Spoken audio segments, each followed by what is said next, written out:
Hey everybody, how's it going? My name is Ketchup and I'm joined on commentary as always by Mustard. And this is the Injustice 2 Intercontinental Championship. Now it's going to be EU East today, which means predominantly, the CIS regions of the world. We have Greece in there as well. And our top 8 is pretty much looking to represent that very much so. So first of all, Mustard, how's it going?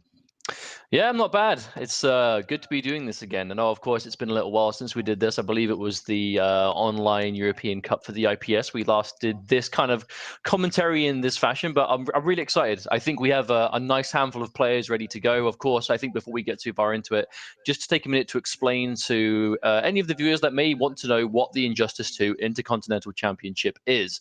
The Intercontinental Championship is the international portion of the Injustice Pro Series. Obviously, Canada had Northern Arena do the Canadian League. There's been Liga Latina. Of course, there's been Injustice Pro Series majors all over the world with, of course, points leaderboards, which we're now at the point that we know what's going on. And then you've got the last chance qualifier. The Intercontinental Championship is the international part where there are 4 online tournaments for 4 regions being covered internationally. Of course, we've already had Australia where Wasminator and Gilbags, whoever take first and second. And the top 2 of each cup will qualify to the Vienna finals later this year. Actually, I say that in about 2.5 weeks.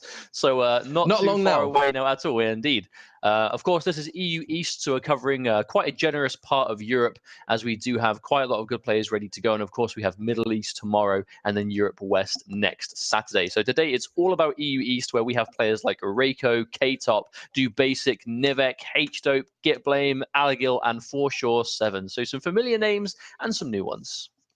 I think that's the big thing for me personally, is that we're kind of seeing a nice mixture here. And that's what happens when you sort of separate the cups between certain scenes, is some players that you might not really see in the later stages of a tournament, or maybe you just won't really see them that often in general because maybe they can't enter. Maybe they've got real life obligations. You never know. But once you start to separate regions for their own individual qualifier, it's a wonderful opportunity to actually really show the world what this part of the world can do from a top level and from a slightly underneath. There's some of these players that we haven't really seen before. And we're excited to see what they can do. K-Top is a returning face. We've seen him many, many times. Nivek, a staple to the NRS scene at this point. He's still competing and still playing.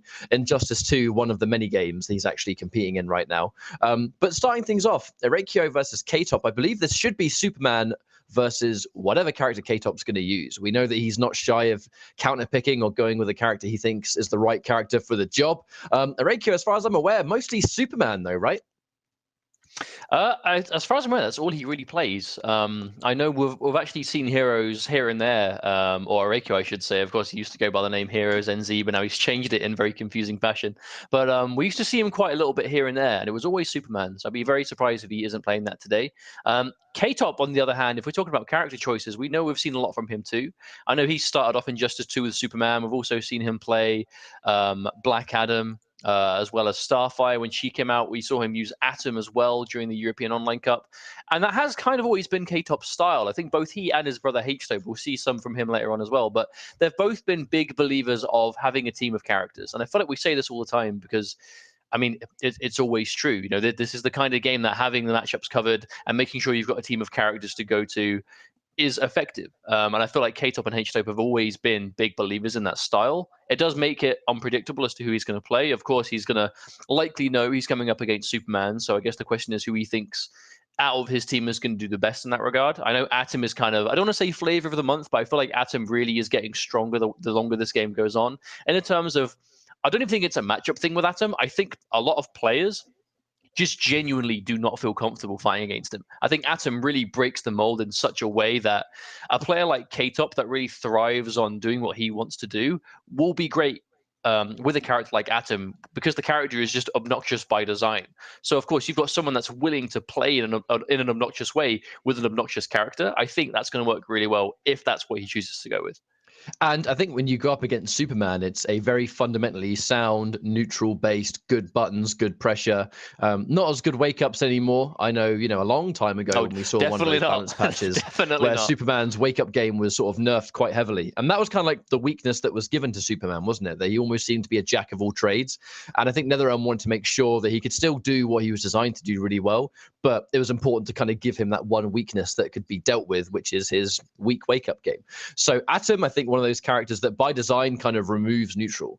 And K-Top is not afraid to play as disrespectfully as it comes, because his character choices across multiple games have always reflected that. And in Injustice 2, he always kind of played the irritating characters. And in Mortal Kombat X, he would play those high aggression, fast-paced run cancel characters. You know, he would play Thunder God Raiden, he would play Swarm Queen Devora, Dragon's Fire Liu Kang, Hishkatan Predator. Those characters that were entirely built around high execution and really forcing a game plan onto you. And I kind of feel like Atom is one of the characters that does that more than any character in the game.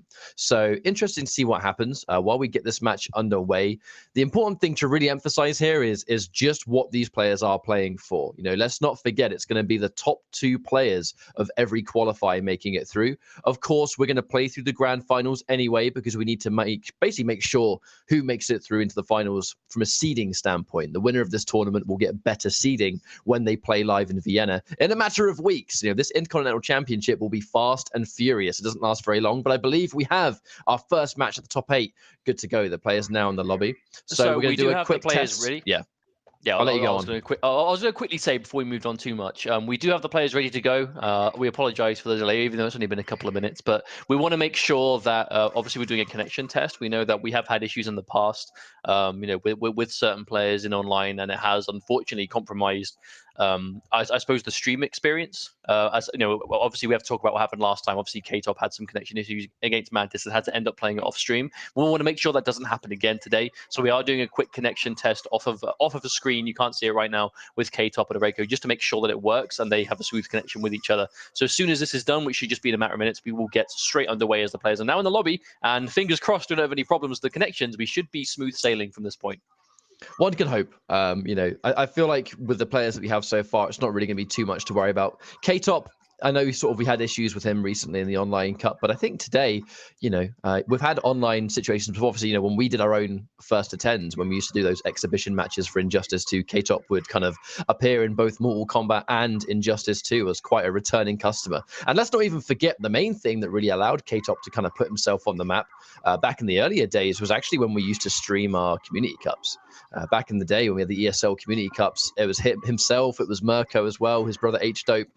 We would see them almost all the time. And that was where he was kind of able to show himself to the Twitch world as being one of the strongest Raidens in the buess. I think at the very least see it, but he was using Raiden in the button check. I feel like at the very least, it shows that he just thrives on competing online, right? It's something that he's always tried to do regularly, and this is a good opportunity for players like this. I feel like there are a large portion of players out there, and I'm sure a number of you in the chat can relate to it. It does mean that just because you obviously play a game and want to be at a high level doesn't mean you have access to regular offline competition, especially in this part of the world. I feel like Injustice has definitely not had a huge international presence. Of course, there are scenes around and there are players succeeding and doing well, but it is not as easy to find a local community to play in an offline setting as it used to be. So these opportunities and players wanting to play online and being able to do so, this is what's important for them. Yeah, so here's the thing. Reiko going in with the Flash. It's going to be the Flash. So I'm actually wondering if it even is Heroes NZ, to be honest with you. I must admit that we don't get to see some of these players on a more consistent basis in competition. So some of these players we might even be seeing for the first time. Not to say they're necessarily unknowns, but it's kind of going back to what I said about making sure these specific tournaments allow us to really see players that we haven't seen much before. So K-Top going in with the Starfire. This is one of his many, many characters. So against the Flash, it's definitely not going to be a bad pick. But that said, here comes the Flash's offense. It's a classic thing about the matchup. Extreme defensive Starfire versus basically the best rushdown in the game. So Flash has to work hard in that neutral, but once he gets in, he really has the ultimate advantage. It's 50-50 town into the highest practical damage next to people like Bane, of course. It's just one of those matches of the opposites, right? But of course, it's quite an even start to this first life bar. Of course, it's first to 3, so we do have plenty of time left to go. K-Top trying to confirm off the down one, but not quite able to get too much. And look at the chip damage, almost killing, but Reiko staying alive. He's going to get maximum damage from this, but we'll spend the second bar just to make sure it's going to kill. I think that was really nice from Reiko just to stabilize that life bar as the glass, but I mean, at this point, yeah, it's going to be very hard. I wonder if that was just a hard read on the Tamaranian charge. Well, I think actually one thing worth mentioning as we start this match is that we did see this exact matchup, but it was not K-Top, it was H-Dope. So Reiko has already taken out one of the brothers, and in classic way of competition is K-Top going to try and get that revenge. Right now, Flash making it easier said than done. Oh yeah, we understand that's the desire, but there's a wake up meter burn as well, just the extra hit. But K-Top managed to get out of the corner, but at what cost? Look how much health he's already lost. At least there's no bar on the side of Reiko and no traits, so he can have a little bit of time just to build some space and maybe build some bar. So he's going to need as much bar as he can. That's what I say. Is it borrow time that we're having to wait for those resources to come back? And now he's got it. And yeah, we're kind of nearing unclashable territory. So watch out. There's the reversal. The only time he was going to be able to clash. So that was definitely a now or never situation. He's going to win the clash.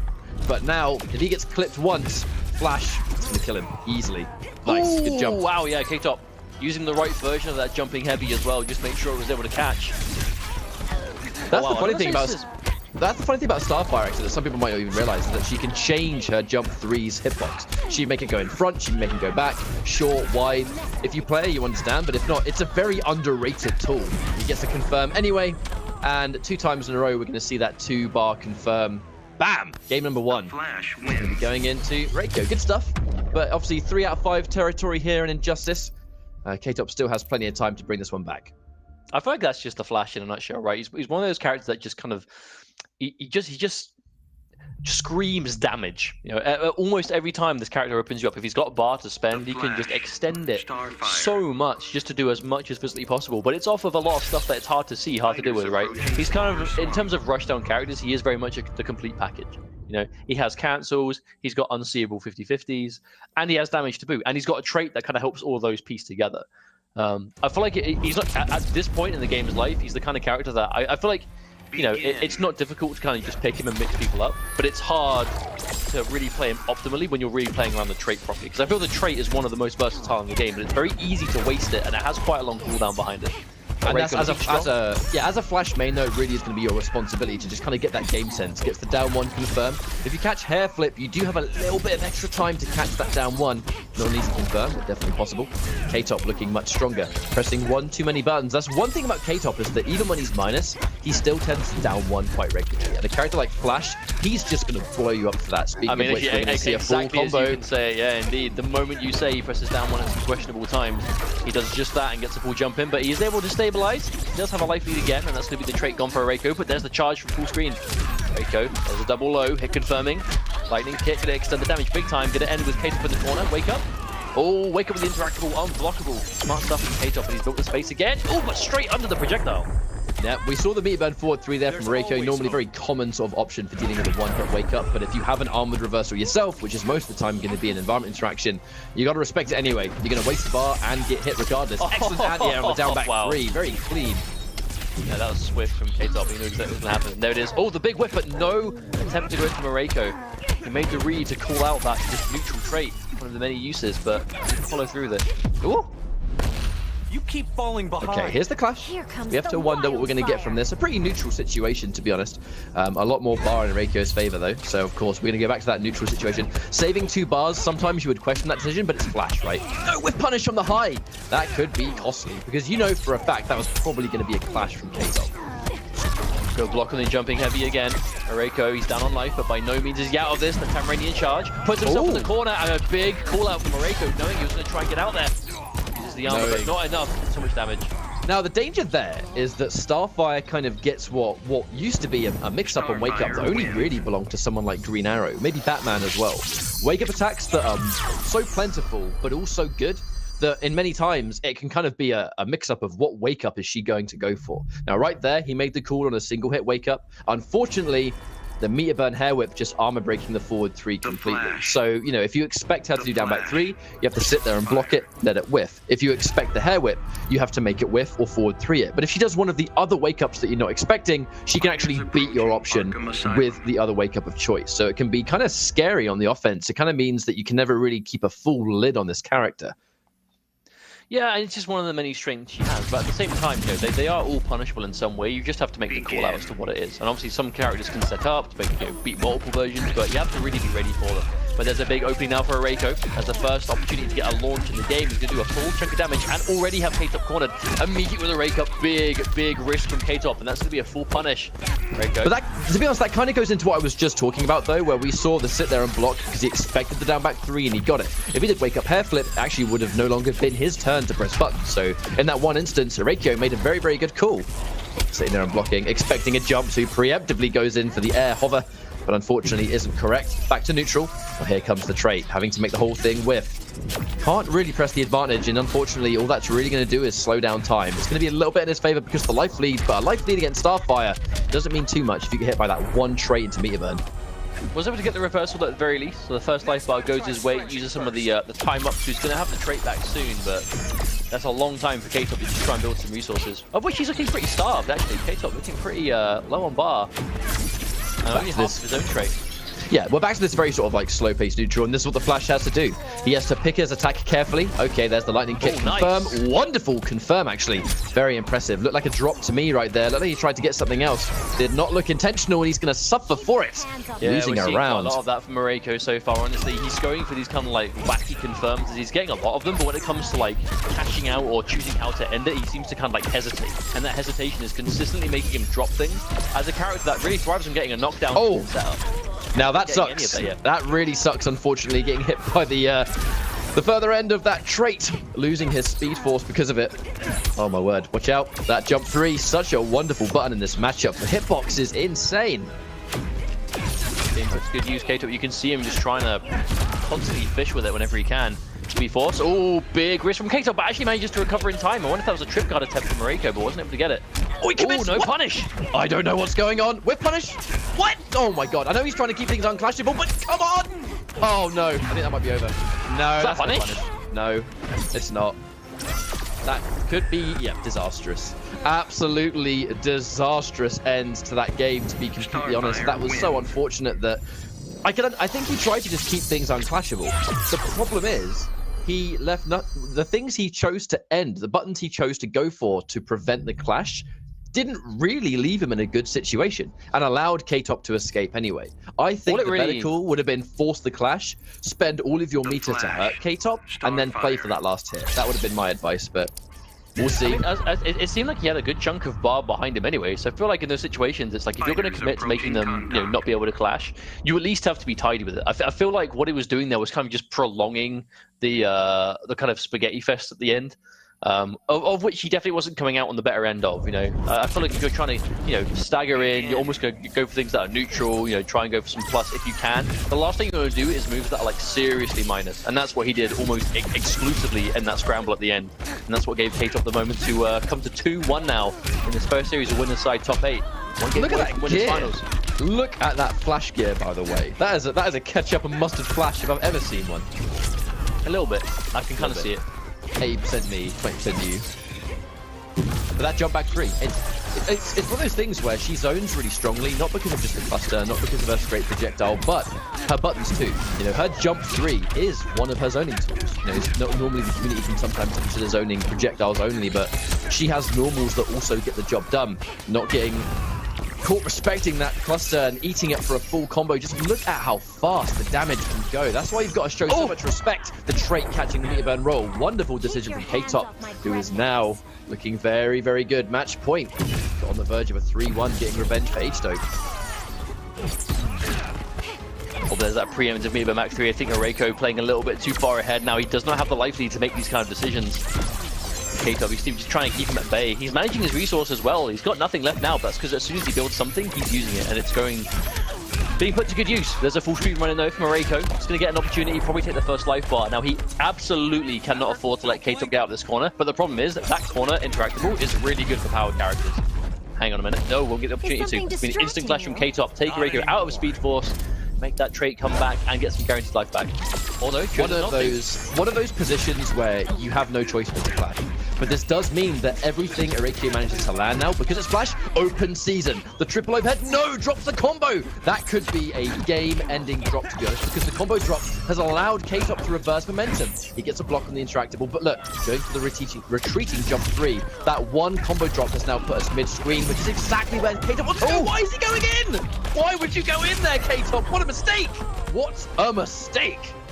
And that's all it came down to. I feel like the Flash of all characters is someone you cannot afford to give him a chance regardless. Flash down on like 50%, 60% life may as well still be an even game, considering the amount of damage this character can put out from a lot of practical situations. But all that came down to, again, it was K-Top choosing to go in when he had the life lead. He had meter, he had a trait ready to spend, and he had full screen distance, but he just decided to go in.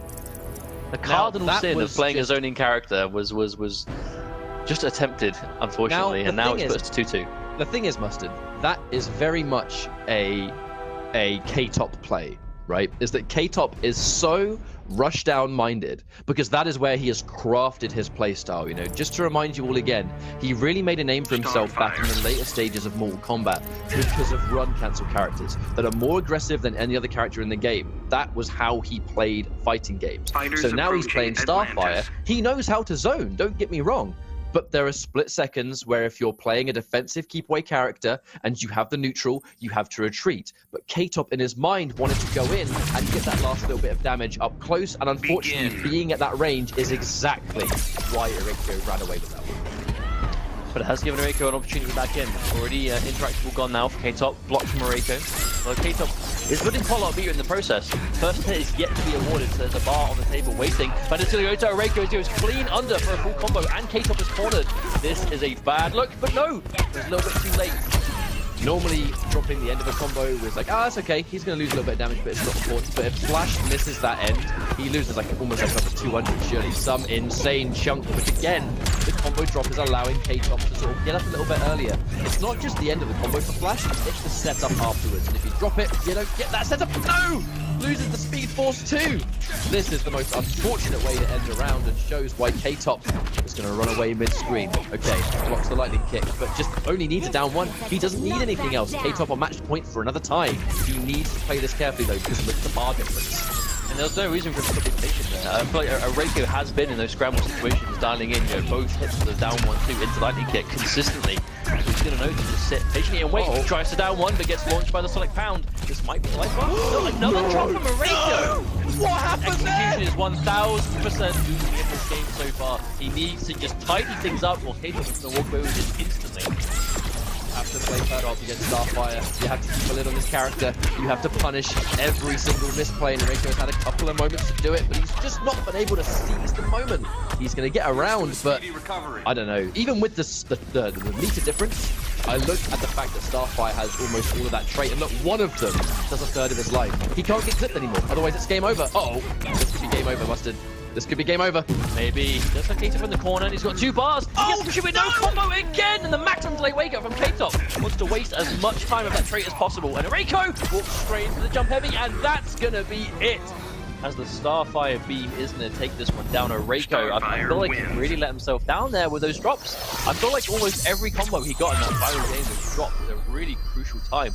And we've all been there. We understand what it's like when you drop a combo in a crucial moment in the match and you drop it and it's like, it's not just you drop the combo and that's it. Obviously, you're going to be pretty annoyed about that. It's a question of how quickly you can just forget about the mistake and move on. And I feel like the more drops Eriko got, the more drops he would result in getting, unfortunately. But that's going to be it for K-Top. He's going to be moving on to winners finals today, 1 game away from making it to the Vienna top 8 if he can keep his lid together. That's the thing about this tournament, isn't it? Is the fact that we have 2 players that make it into the Intercontinental finals live in Vienna in a couple of weeks' time. The fact that it's top 2 means that you're actually not playing for first place. You're really not. You're playing to get into grand finals. So if you're winners finals and it's 1 win sends you into grand finals, that's basically the hard work already done. And then the grand finals will just determine seeding in the finals, which ultimately that's going to be the important thing, because the goal is not to be in Vienna. The goal is to make the Injustice Pro Series finals, where you're going to match the greatest players in the world at this point. But that said, that's the seesaw effect of Flash. We've even seen like some of the world's absolute greatest Flash players, like Honeybee, for instance. When you watch Honeybee play in tournament, whenever Honeybee has a performance that is seen as underwhelming or lackluster by his world-class standards, it's because he himself is dropping a bunch of combos and losing setup and losing damage. And it almost makes you go, when you watch that happen, your thought is, oh man, what's going on? Like, it doesn't look like the same Honeybee we know. Because Flash, even though he's an amazing character, he demands perfect execution all the time. You can't drop a single combo, because if you do, you lose so much damage. You lose so much setup. And because he has to get in, he has no full screen tools. He does lose to zoning. He does lose to defensive characters. He has to crack the armor. So when he does, he has to stay in. And if you drop combos, unfortunately, he just can't do what he needs to do. And that's every single player who plays Flash suffers from those problems. And this was just another one of those examples, in my opinion. Yeah, I mean, again, it comes with the difficulty of playing the character, right? Because I feel like it's not even just conventional combos with the Flash. I feel like he's one of those characters that truly does have like, when you're doing those running man cancels mid combo as like B and Bs, or when you're trying to capitalize or go for a certain knockdown, because you can cash out for big damage, sure, or you can go for resets, you can go for funky setups, but ultimately it all comes down to execution. And if you're going to make those mistakes, you will pay the price in the end. Of course, we will be getting our second game up and running as soon as possible. We're just currently waiting on K-Top to lead the lobby because he is still in the King of the Hill. K-Top, get out, scram. Go on, shoot. Beat it, kid. But we do have our next game ready to go momentarily when they get in the lobby and ready to go. It's going to be, quite a juicy one. It's going to be Do Basic versus Nivek. And this is going to be one to watch because Do Basic really... If you are an avid fan of Injustice on Twitch, you've probably seen Do Basic stream once or twice as just an Enchantress player, right? He plays Wonder Woman and Enchantress, mainly Enchantress. It's basically a matchup thing, but he has like a super clean Enchantress. And of course, Nivek is famous in this community. He's probably the best fighting game player from Greece. I don't think it's anyone can really argue with his success across fighting games of many styles. Just he is basically a king of this genre over in Greece. And of course, NetherRealm was where he really made a name for himself. And Injustice 2, he had a decent year one. Not so much in year two. I feel like he's had a bit of a shaky journey with Injustice this year. He definitely hasn't lived up to his usual standard. But this is an opportunity for him to really kind of change things and maybe make it through to the finals today with actually I don't know what character he's playing. I think it's been Supergirl or Starfire. I've only really seen Starfire from him this year, but I mean, never count out a Supergirl, right? You never know. Now, Do Basic I'm excited for because by the looks of the bracket on Smash GG, he has used Wonder Woman to get where he's got to, according to the bracket anyway. But the main thing about him is that he is seen as a Enchantress specialist. That's the kind of character that really put him on the map. But as things go in this game, Enchantress is definitely not a character I feel can win by herself. She has some matchups she does well in. She's very tricky. She's very complicated. She's got some good tools. She's got some good buttons. She has a really, really dangerous trait if you know how to set it up properly. But inevitably, she has got some matchups she doesn't do very well in. So it's important to have a backup. This is the biggest thing in modern NetherRealm that I actually like, is that back in the days of Injustice 1, we would see so many character specialists that their goal was not to win a tournament or get top 8. Their goal was to be the highest placing player of that character. I never agreed with it back then. I don't agree with it now. I think the goal should be, especially when there's this much on the line, play to your highest strength to win the tournament and consider yourself as the best with the character. Secondary. If the character complements your style, all the power to you. Just make sure you don't play that character alone, and if there is a bad matchup, you can cover it. It is something that basically everyone in the scene does now, and I'm so glad that we have kind of moved on from those old school days because the stakes are higher. The stakes are higher than they were back then. I mean, there's nothing wrong with playing a character you enjoy. Like, by all means. Even if you're a competitive player, if you only actually have fun with a certain character, then play that character. But you have to realize what that's going to do for yourself. There are examples of players that will play just one character and they will do fine for themselves. But then obviously you have to realize that they will eventually hit certain matchups, or that they will have to work extremely hard through a lot of different characters, a lot of different players, which again is fine if you're willing to put in that effort. But it looks like it is actually going to be Starfire coming out from Nivek and Enchantress from Do Basic. As we get started with another 3 out of 5 to go. Nivek is bringing out that Starfire and Do Basic with that Enchantress. Not a matchup we get to see too often. Yeah, exactly. Now we're seeing some immediate matchup stuff here, where we're seeing the Reflect come through as a means to counter her projectile, and we can see that forward 3. The fact that Enchantress' forward 3 goes further than anyone else in the game. Do Basic now are going to get the knockdown on, I believe that's the 1-2-2. Sorry if I get an annotation wrong, I don't play this character at all, but look at the conversions. And now the trait. Watch out for that overhead, mate. That is a near perfect. Do Basic. The Enchantress. You're as naive as June. That's an Enchantress sequence if ever I've seen one. Nivek, unfortunately, just on the receiving end of that from start to finish, and another perfect placement. Good God. 3. I love the way Basic is playing this matchup. Like, it's so unconventional. Full screen, obviously, like, you have the reflect of the projectile, but it's not going to get through the beam, it's not going to get through the dust. But from point blank, Do Basic is playing this perfectly, a clean anti-air. All accounts with the throw. Protect Nivek. If he didn't see that one coming, and Do Basic just to give everyone running away. Didn't Do Basic win Moscow Fighting Arena with this character? I believe so. I'm pretty sure he's tasted success with Enchantress before. Just to remind everyone, not to bring up Honeybee again, I swear I love you, bro, but this was a matchup in winners that DoBasic actually defeated Honeybee in the group stage. Ultimately didn't win the run back, but clearly his Enchantress, he has his head screwed in for this matchup. He knows exactly how to approach it. He's got the setups, he's got the neutral, he's got the damage. Nivek looking incredibly uncomfortable with this character as well. Also, I love the way DoBasic is playing this. Obviously, one of the most annoying things is dealing with Starfire. Oh, Injustice 1 meter burn! There we go, the old days, 2013 tech right there. That's the Injustice 1 Atlantis, man. That's the Atlantis. Now, the thing is, one huge thing I like about this is the way DoBasic is playing on the wake-up game. And there we go, there's that jump too. But DoBasic, almost every touch he's getting on Nivek, unless he's in the corner, like if he's mid-screen, he's ending in the restand every time. And we all know that one of the most obnoxious things to deal with against Starfire is her plethora of wake-up options, and how you're going for the Oki, you have to make a read as to which one you think is going to happen. If you have a decent restand that you can get the majority of the time, you can, of course, eliminate that option entirely. And Nivek, wasting no time, going straight to Supergirl.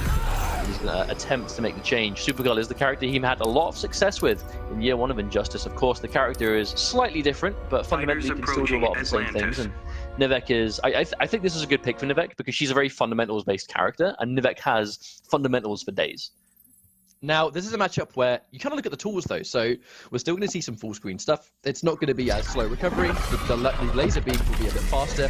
We're going to see a lot more airborne mobility. But the thing is, DoBasic has the reactions on the down 2. Enchantress down 2 is superb. A good-looking hitbox, very, very fast. And clearly showing that he is not afraid to anti-air those air dashes. So will the matchup be that different? I don't really know. I feel like it might be quite similar, to be honest. It's the up-close game that Nivek's going to try and play around. He's going to try and play this kind of mid-screen neutral, but that down 2. It's so good. It's so good. Splat and get the background bounce. Yep, adding a bit of damage. The trait coming through. Of course, the minion doesn't really care about those eye lasers. He's going to go straight through and then parry. Wow. Oh my god, watch out. He's making Nivek really afraid to press buttons, to be honest with you. Catches the long range low. And there's the spell. I'm not even going to try and say what spells they are because I have long forgotten. No one plays this character. Alright, there it is. There's the soul steal. Your soul is mine. Okay, still got Nivek back to the corner here, and that's a huge life lead, but here's an opportunity for Nivek to get out if he can. There it is again. Oh, but no, misses. Really can't afford to make those mistakes, as that's the worst kind of combo drop. Combo drop into being punished. Not what Nivek needs, but he's going to get a nice Hail Mary jump in. It's been an opportunity for Nivek to make something work. DoBasic kind of hesitant on the down 2. The one time he was hesitant, he actually paid the price. And just getting caught on wake up. I wonder if he tried to wake up and it didn't come out, or whether he just disrespected. But unfortunately, he's going to lose the round on that poor decision. I actually think it was a really late anti-air attempt from DoBasic there, but of course he did end up losing literally an entire life bar on that. But the reflect, and DoBasic had already put in that forward 3. It still came out even after the hit registered. Okay, another one. Both players getting so much. I've never seen that orb in the background have so much just use out of it. Oh, the restand. Excellent stuff in the grab. But that's actually going to send a message. If he's not afraid to try and tech a grab, I wonder if DoBasic restand, we're going to get that mix-up of, you try and tech, I'm going to press a button now, mate. Now the yeah, we know. Nivek trying to go into the background a little bit too early there. Good block on the cross-up. Oh! Yeah, just a raw soul steal attempt from DoBasic, but it's going to work. And yeah. Oh, big call out. That meter burn back 3 from Nivek trying to get through, but DoBasic with the patience. Right as Nivek has a lot of bars to work with here, so Nivek clashing is not going to be an option as long as he's going to be losing the bar here. Not even an opportunity to spend a lot of bar either. So DoBasic, I feel like he kind of misplayed that quite a little bit. A lot of hesitation, not really pressuring when he should have done. Went in for the delayed minion drop right as Nivek jumped, so it pretty much accomplished nothing. But you know, because Enchantress, she's such a tricky character, has so many setups, you can commit so hard to one setup and they just jump, they press buttons or whatever. They just do the one thing that you're hoping they didn't do. Good trade. Oh, the reset situation. Oh wow, anti-air attempt again. I feel DoBasic is really thriving on his anti-airs. Obviously not all of them are working, but he's committed to the attempt. Drops the orb. First game here, Nivek has a slight life lead, but he does have a clash also. Isn't a terrible situation for Nivek. He's got to watch out for that reflection shield, even if he has a life lead. Getting rid of all those interactables. Unfortunately, they are doing a significant amount of shit too. Good blocks, and that's going to be game over. Wonderful positioning there from Nivek, and to be honest, I feel like that really could have gone either way.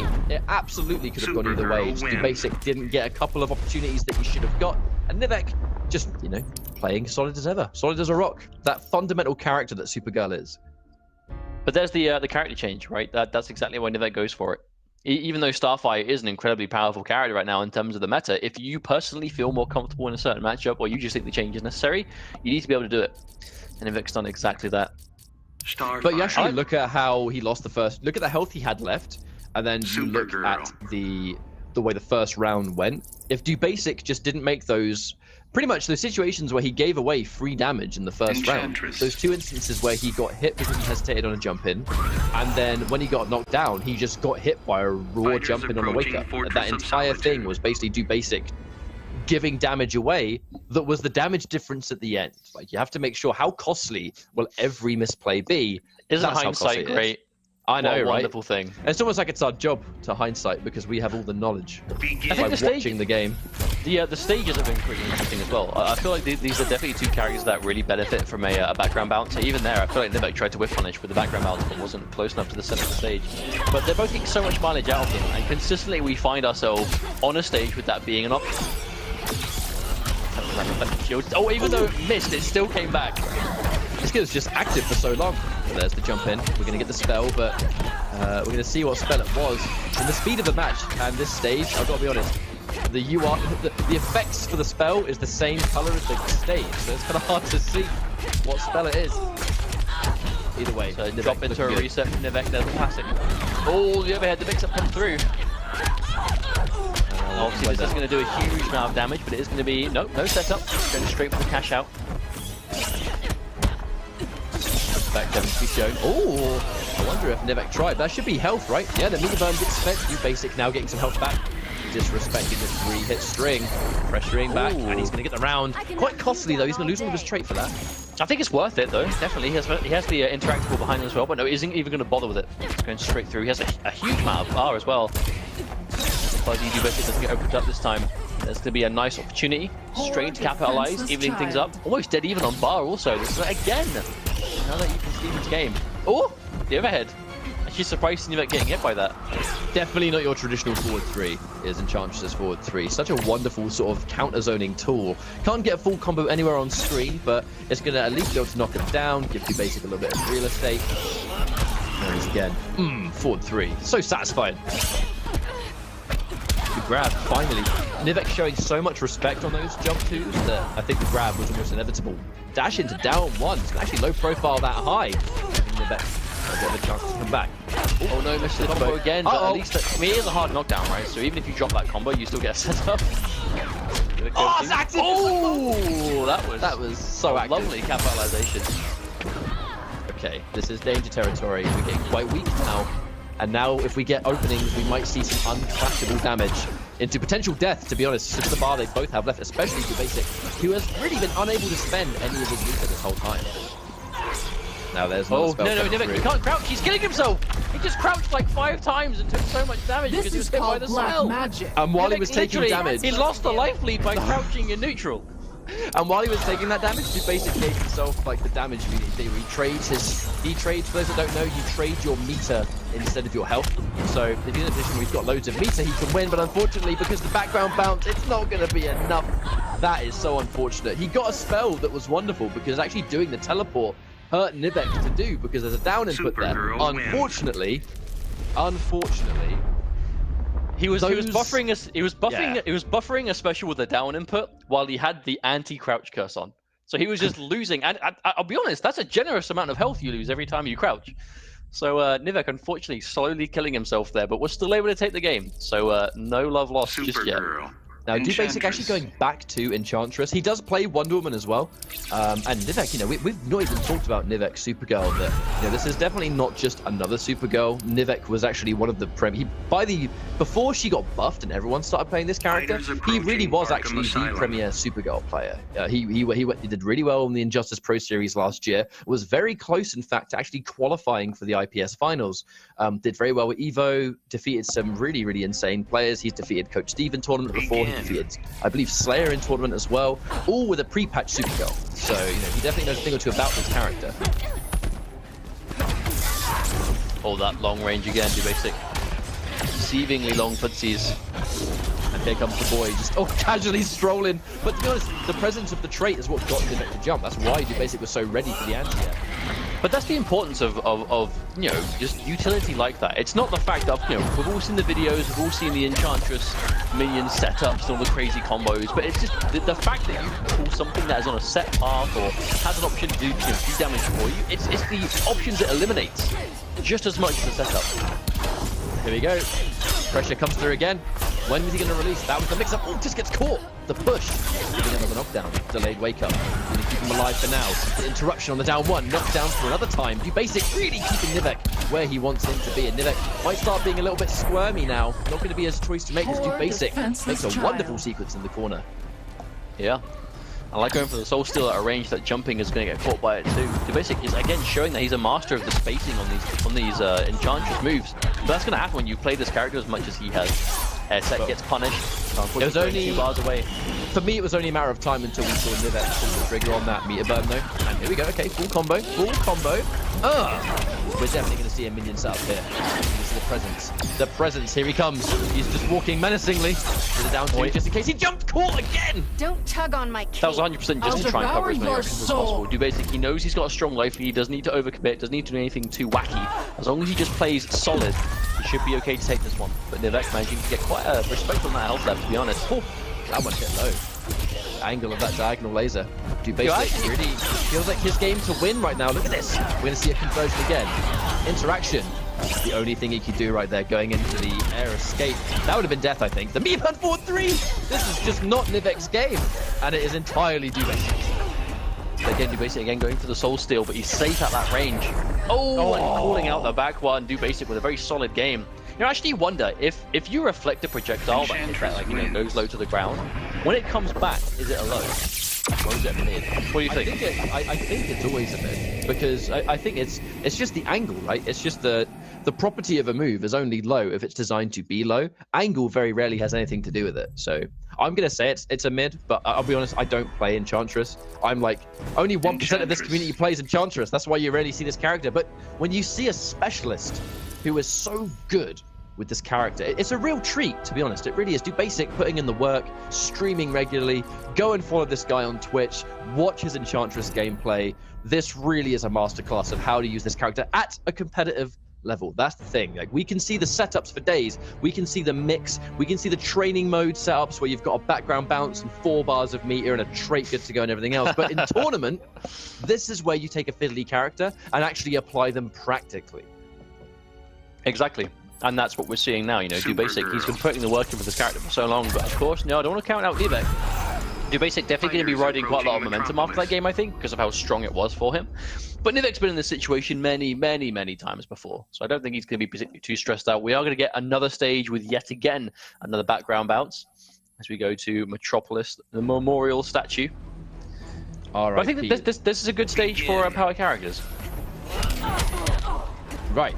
Immediately getting the jump in. It feels like every stage as well actually has given us a background bounce, which is wonderful news for Nivek. He's always been so on point when it comes to, you know, positioning himself and using that background bounce to give Supergirl some insane damage. And Nivek, he's trying to answer back to this airborne mobility with his own down 2, and it's almost never working. But the active jump 1, and then give him some room. Oh no. A little bit too much gravity used before the end of that combo, but Nivek's still going to be in the lead. But there's that preemptive instant jump light, but basic has no reason to go in there. Oh, a big wake up. He can't commit though. Nivek knows he can't commit.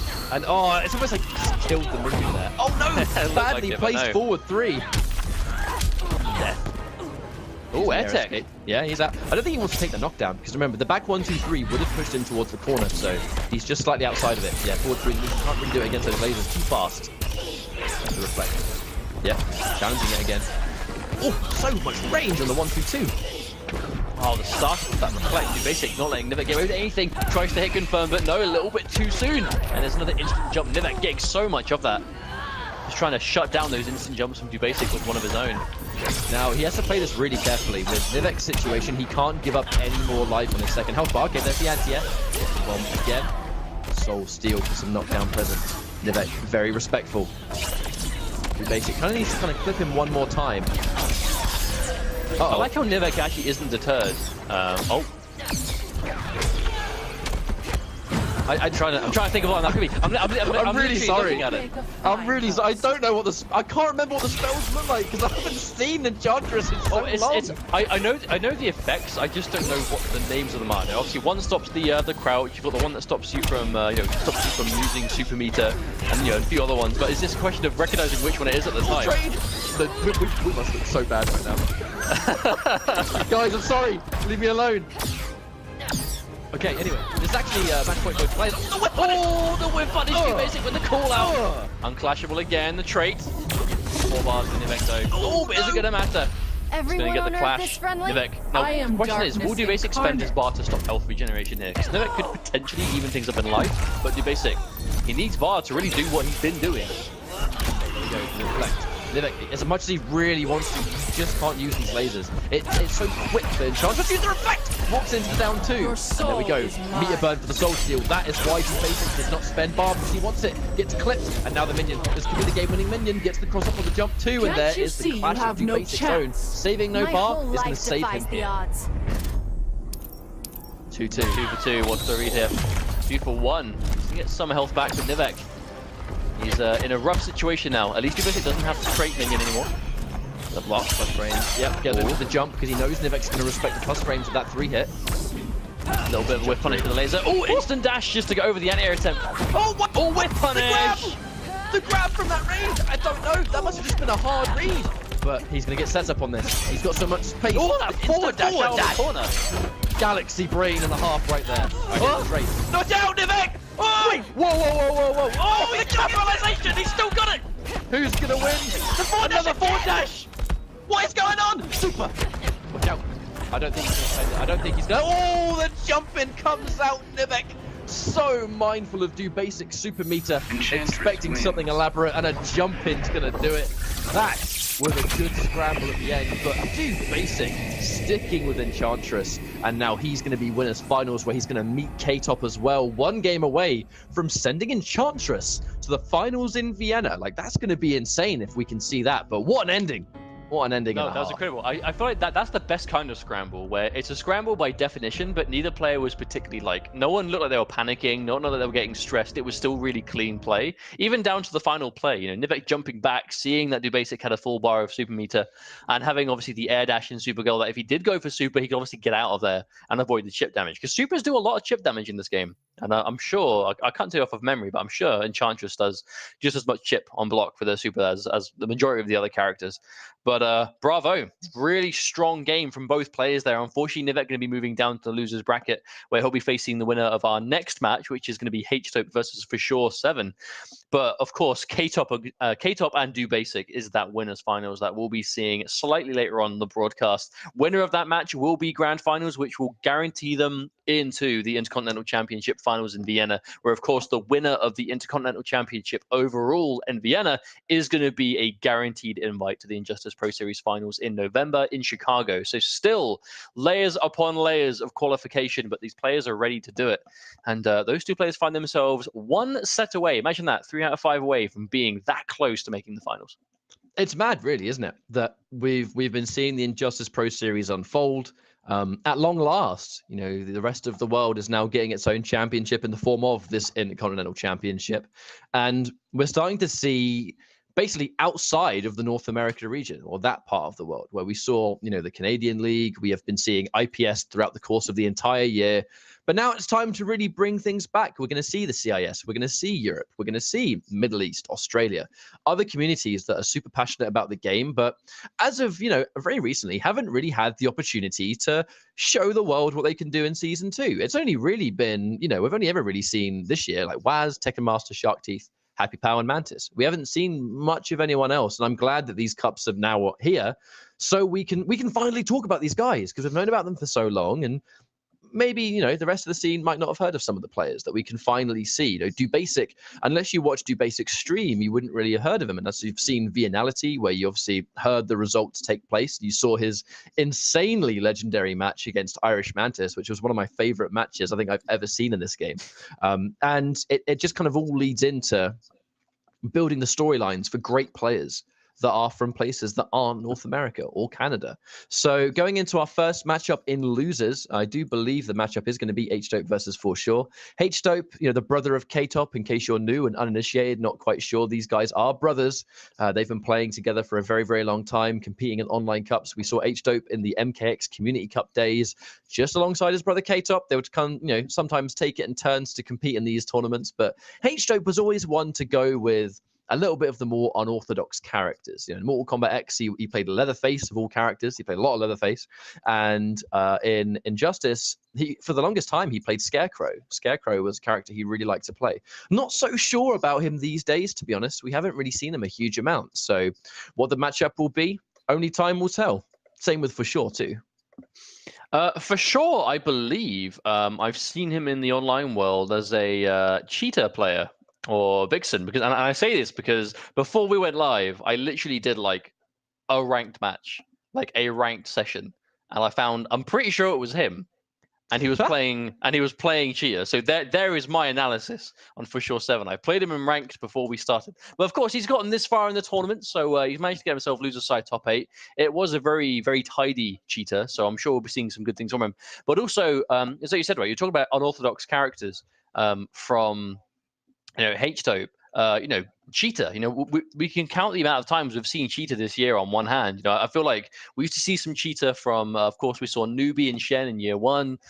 Really nothing after that for a while until we saw Biohazard playing Cheetah in the Anality against Hayate.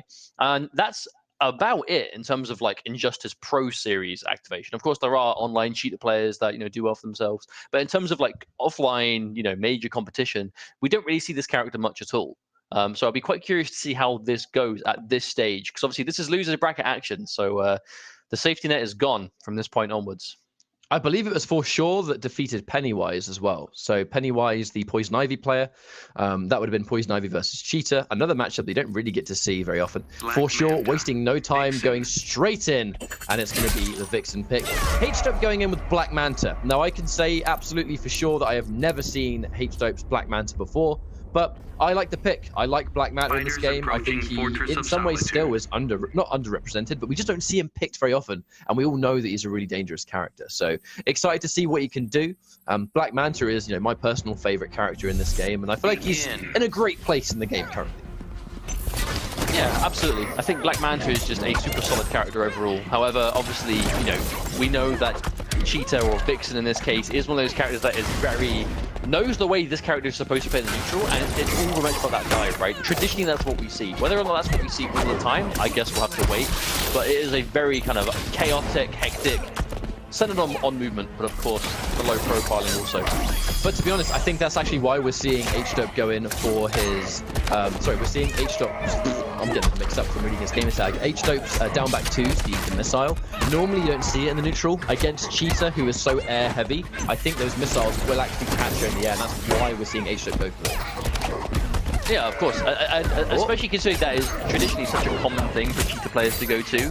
It is the kind of thing they're going to be looking to stop, right? If you can really keep a Cheetah player out of the air, and they're a Cheetah player that really kind of thrives on the leap shenanigans, that's obviously going to put a bit of a stop in them. However, for sure, to be honest, a really commanding life lead, I don't think Cheetah even needs to go in at this point. It's like Black Manta has a huge amount of full screen options that Cheetah can't punish. Seeing a lot of errors too. A lot of back-to-back down ones that I can only assume are supposed to be down one in Command Strike, the back forward one instead. So, the chip damage is basically what Black Manta is entirely built on. He's very much similar to that Aquaman archetype where he will chip you for days, and just like that is how quickly Black Manta can just melt your health down and take it back. There was a whole bar. I'm sure has a lot of work to do to give himself the same lead he had beforehand, but of course, walking into normals is going to be made that a little bit more difficult, especially considering H-Dope has been building so much bar in the process. Black Manta, such an animal in neutral if you find yourself in that right space, but no, gets hit by the overhead. And that was going to do a lot of damage, of course. Cheetah. God, even before the clash, look at the damage he took. Yeah, that's mental. Didn't even have the trait activate either. Not even close to optimal damage. Watch out on that back one. It is a high, but it has so much startup speed and range on those two jump threes. We don't see the end. Probably tried to go in back forward to charge, but either way, he's still in a great position. Here comes the knockdown. He's now going to get another Mountain Strike. One more Mountain Strike on block is actually game over. There's the back three. Wait a second. Knockdown. He could win on one successful touch here. Oh, overhead block. Still low again. Oh no! Goes in for the instant jump. The hardest of hard reads. It's not going to work out. You know, H-Step had no reason to overextend. For sure, betting everything on, I think he's going to jump, and if he does, I'm ready to confirm. If he doesn't, whatever. The game's going to be lost. I feel like that's just what can happen, though, right? I feel like that was a perfect example of what this matchup can eventually look like, because we did see, for sure, with almost an entire bar of a life lead at the start, but it quickly disappeared because of... I mean, it's hard to even say where the damage came from, right? I feel like a big part of it was just H-Dope just hitting a lot of strings in the neutral. But then just as quickly, you know, as soon as that control is lost, Cheetah's going for the craziness again. And for sure, managing to take the first game. H-Dope sticking with Black Manta, though, so definitely seems to be his pick to go in the set, at least. Oh, okay. Freeze so frame. here we go. We're going to go into this matchup. Oh, Instant what a neutral read jump. from Yeah, For that's Sure. the Wow. whole thing. Like, Black Manta has such fast buttons. It's very... He has a lot of options at the very beginning of the round. And For Sure making the perfect call out on the back one, which H-Stoke is going to go for full punish. Full combo as well into a knockdown. Oh, God, she just does so much damage, Mustard. She does indeed, but fortunately H-Dope is going to be able to stay alive now, but find himself in almost a mirror of the last game. There's the spend just to extend the damage, and Black Manta actually does deceiving damage off a lot of practical options too. Now, that right there is the magic For Sure. The second he saw the float, he went into the down three to make those jump threes with. The second you enforced respect as Black Manta, you can start going in for those floats, which go into jump threes, which goes into more pressure and more chip. However, I do think that she can low profile a significant amount of it. You can see the knowledge bit from H-Dope. Every single time that For Sure is opting to go for those, you know, close leaps on block, H-Dope is every time trying to interrupt. He's done some down ones, he's trying to down two, but he is starting to lose out for it now. Yep. Ooh, instant. Nothing swims between. That was scary. That the second we saw the trait, if H-Dope got core fight anything there, that would have been a full combo, we would have seen some unclashable damage right there For Sure. At the very least, something a burn back three, which would have been death with that trait activated. Oh, but a clean punish from that down two H-Dope. Crushing you yet. Unfortunately, going to get launched there. I feel like H-Dope is doing that a lot now. He's starting when he finds himself with a lot of bar. He's obviously going for those meter burn rockets just to try and get himself something on block. But he finds himself sitting on bar a lot of the time. For Sure has no real reason to try and go in with the leaps though. That's the mistake I think H-Dope is making. He's trying to occupy the space with the rockets. In a lot of situations now that For Sure has no reason to go for the leaps. Oh, but the big wake up, big read, and heavy punish. Definitely no fear.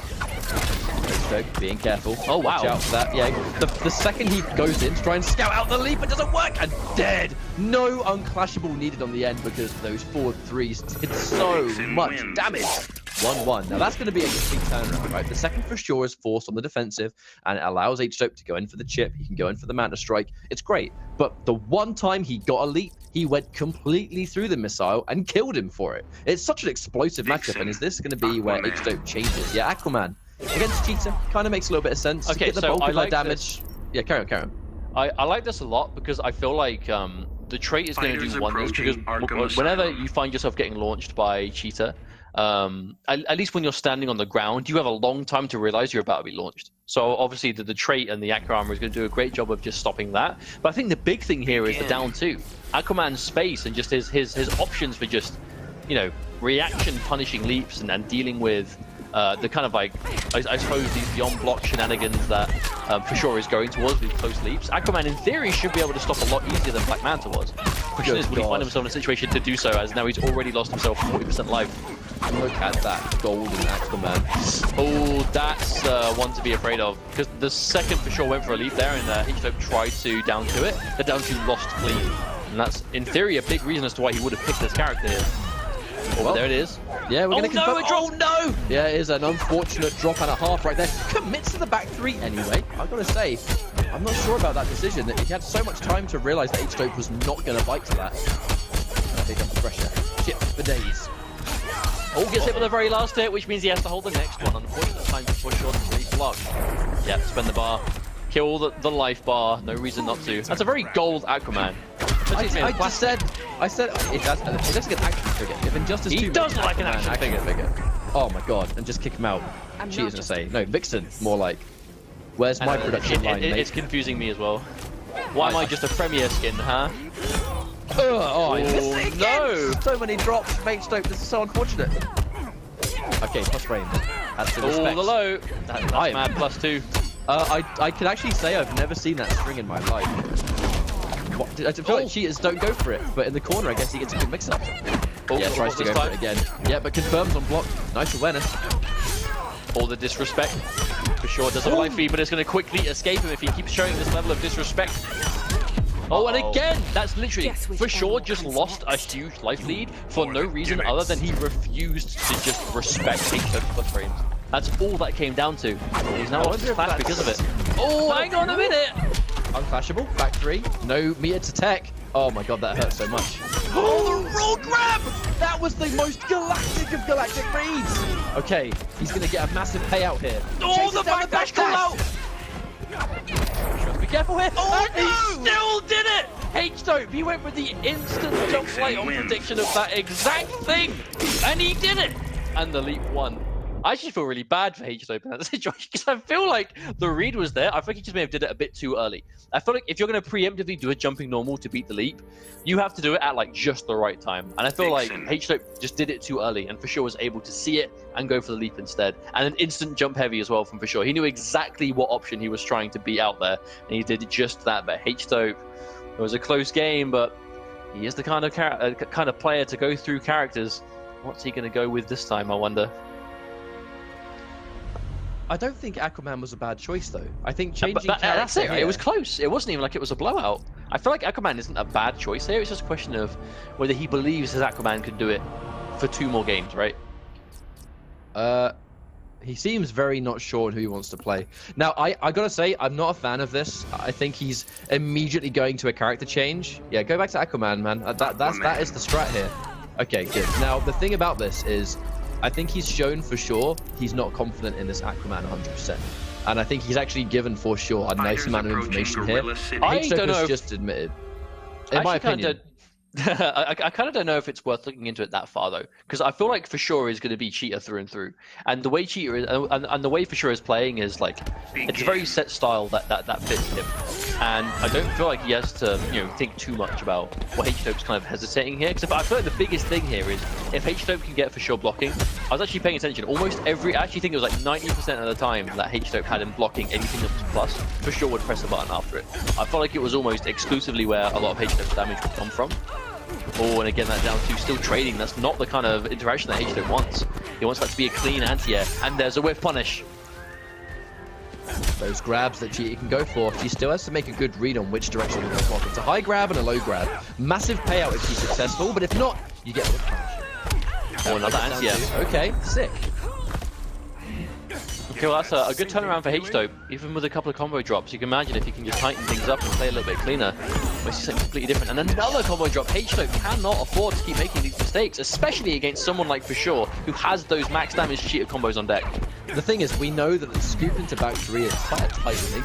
But if you specialize in Aquaman, and we know H-Tope has been playing Aquaman for a long time, he really should have that execution down. The jump again, expecting a grab for another time. He's not going to get a full whiff punish, but he's going to get a block situation, which, to be honest, it's all he needs right now. Look at the life difference. The down 2 trading with jump 3, but again, with the life difference, that's trade in his favor. Again, just clean. At this point, he can 100% afford to take those trades because of the tremendous life lead he has. This'll make a fine cover shot. Now, he's gonna probably win this trade, but this is kind of like almost like a lifeline clash. This isn't the kind of clash to bring you back into the fight. This is a clash to stop you from dying, period. Goes in for the meter burn, but the clutch air escape, but it's too little, isn't it? Like, I don't see this being his game at all. Yeah, get off me. Get off me.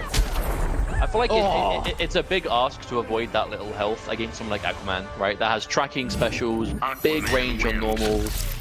Wake-up options, aqua armor to stunt if you actually do open him up. I feel like Aquaman is one of those characters that if he has a life lead and you don't have a huge amount of full-screen options, it's really hard to break into him at all. And I feel like that's definitely what we saw there. Now for sure going to be sticking with Cheetah to no surprise. And of course Aquaman looking a lot better in that game for H-Tope. I feel like the big adjustment really was just, I feel like it was composure in the neutral. Of course his combo execution, and I mean look at that face. Check out that face. That is a man that wants this 3-2. That is a scream. That is I will win the scream. For me, that's the face of a man that is trying to anti-air Cheetah's leap. Begin. But of course, slow motion reaction of seeing a cheetah leap towards you straight activated. Or goes down here again. Because I feel like the biggest adjustment there, like the problem H-Tope still has is his combo execution is still not so good. At least with Aquaman so far, but his composure was a lot better in that game just now. Of course, for sure finds himself with an instant life lead. Oh, the tentacle chases her down. Okay, I actually quite like that option. Yes, again, the leap for days, goes in for the grab for another time, really committing to that jump 3, jailing into one of the grab directions, but unfortunately the past 2 games, for sure, he's just not been successful. But as a 50-50 goes, he's going to be right this time, and now the damage payout is going to allow what's basically going to be a round. That's what happens when you get the grab. That's why he goes for it. It is always worth it. I mean, but that's the kind of play you have to commit to as a Cheetah player in a lot of situations, right? We saw last game H-Tope was jumping them on reaction and punishing them, but you know, yeah, you can't be ready for them every time. For sure, is calling that out. Because now, for sure, a little bit lower life in this first bar, but no, the jump. Oh, the big read again. Ask and you shall receive. We talk about the payout. If those command grabs connect, how much damage you get. If you make that big gutsy read and you neutral jump him, she's taking a full jump in worth of damage. Which with Aquaman, that's a lot of life. Ooh, chapter jump 2, down 2, I mean. Okay, we finally get the clutch back 3. That's the first time he's actually landed that. Now for sure, he's got 4 bars and he's got trait. In the online world, this means death. But can he make it work? The thing is he going to clash? Yeah, he goes into the clash a little bit late, to be honest with you, actually. That little smidgen of damage he took because he didn't clash a couple hits earlier might come back to bite him. He's only going to spend 2 because he needs the other 2 to kill. Is he going to commit? Goes in for the back-to-back. Overhead does not commit. That's like an execution error, though, I think. Oh, wow, they actually got caught on the start of the leap. Oh, there's a big back 3. What's this going to be? Nope, doesn't spend it. Doesn't spend it. Oh, he challenged it! But the aqua armor, right as we said, he took so much damage, but didn't get launched. H-Tope is still alive. This is loser's bracket. I mean, he didn't get launched out, but he took so much damage. I know. It does so much damage. Oh, and he's got the clash ready. H-Tope still makes it work, and he's got guaranteed bar to win the clash. But the problem is, the amount of health he's going to have, that's nothing for a leaping cheetah. But oh, he does it immediately. He wasted no time. He goes again. He's being so predictable with the leap now. Commits. Oh my God, he commits to the leap. Dodges the jump. But that forward 2 just has so much range. He just swung it from side to side. Take this. I will move on in loser's bracket. And that's going to be H-Tope for sure. And that was a really entertaining set, I'll be honest. That was super entertaining. Props to for sure. Of course, you know, thank you very much for bringing Cheetah to the competitive world. We do not get to see this character a lot, but when we do, it's always quite exciting. Of course, H-Tope though, we have to talk about the man of the hour, H-Tope, moving through to, I believe, fight Nivek this time. Yeah, so. It's going to be Nivek versus H-Tope will be the next round of losers. But of course, we have one more left to go in our top 8. But that was a really, really thoroughly entertaining series. Now, I actually think hopefully we should be able to get the players into our next matchup sharpish. Get Blame versus Alagil. I'm going to assume that's how you pronounce it. I'm really sorry if I do it wrong. I have a bad history of just butchering a lot of these kind of like Eastern European names. So we'll see what happens there. But to be honest with you, we saw some a nice combination. I actually think that Black Manta and Aquaman do work quite well together. Black Manta is definitely more chip oriented than Aquaman, if you can even say that with a straight face. But that's definitely the case in my opinion. I mean, but they're definitely the 2 that kind of fight for that right. You know, they fight for their right to chip you out the whole game, and they will win. I mean, it is party time when you can kill your opponent with chip damage. Isn't that right? Sorcerer Quan Chi, especially Wait a minute. It's funny you should mention that actually, because I've got. Oh no! Don't do it. You can't see it, right? But I've got this. I can't see it, but I know what you're talking about. I don't need to see it. Exactly what you're referring. This was a gift. This was a gift by Mustard's fiance, right? Back when I had my prime days of Sorcerer Quan Chi, where I would basically defeat all of my opponents with the chip damage, which means that I am the biggest fan possible of killing someone while they're blocking. I think it's great. I think it's a great time. And if you've not done it, I suggest you give it a go. But yeah, next matchup in losers is going to be, let's consult the bracket. So Get Blame versus Alagil. We saw we've kind of seen a couple of these guys kind of kicking around in online brackets. We don't seem to see them all the time, but that's what these online cups are for, to finally see some players. All right, of course, we will be getting to go very shortly, but unfortunately, as before, we are actually waiting for Shore7 to leave the lobby so we can actually invite the other players in. So for sure, if you're watching, you're listening, because I know apparently he's not in the Discord anymore. If you can please leave the lobby so we can continue with the tournament, that would be great. Thank you very much. Beat it, kid. This is that's mean. That's well mean. Beat it, kid. He might be older than me.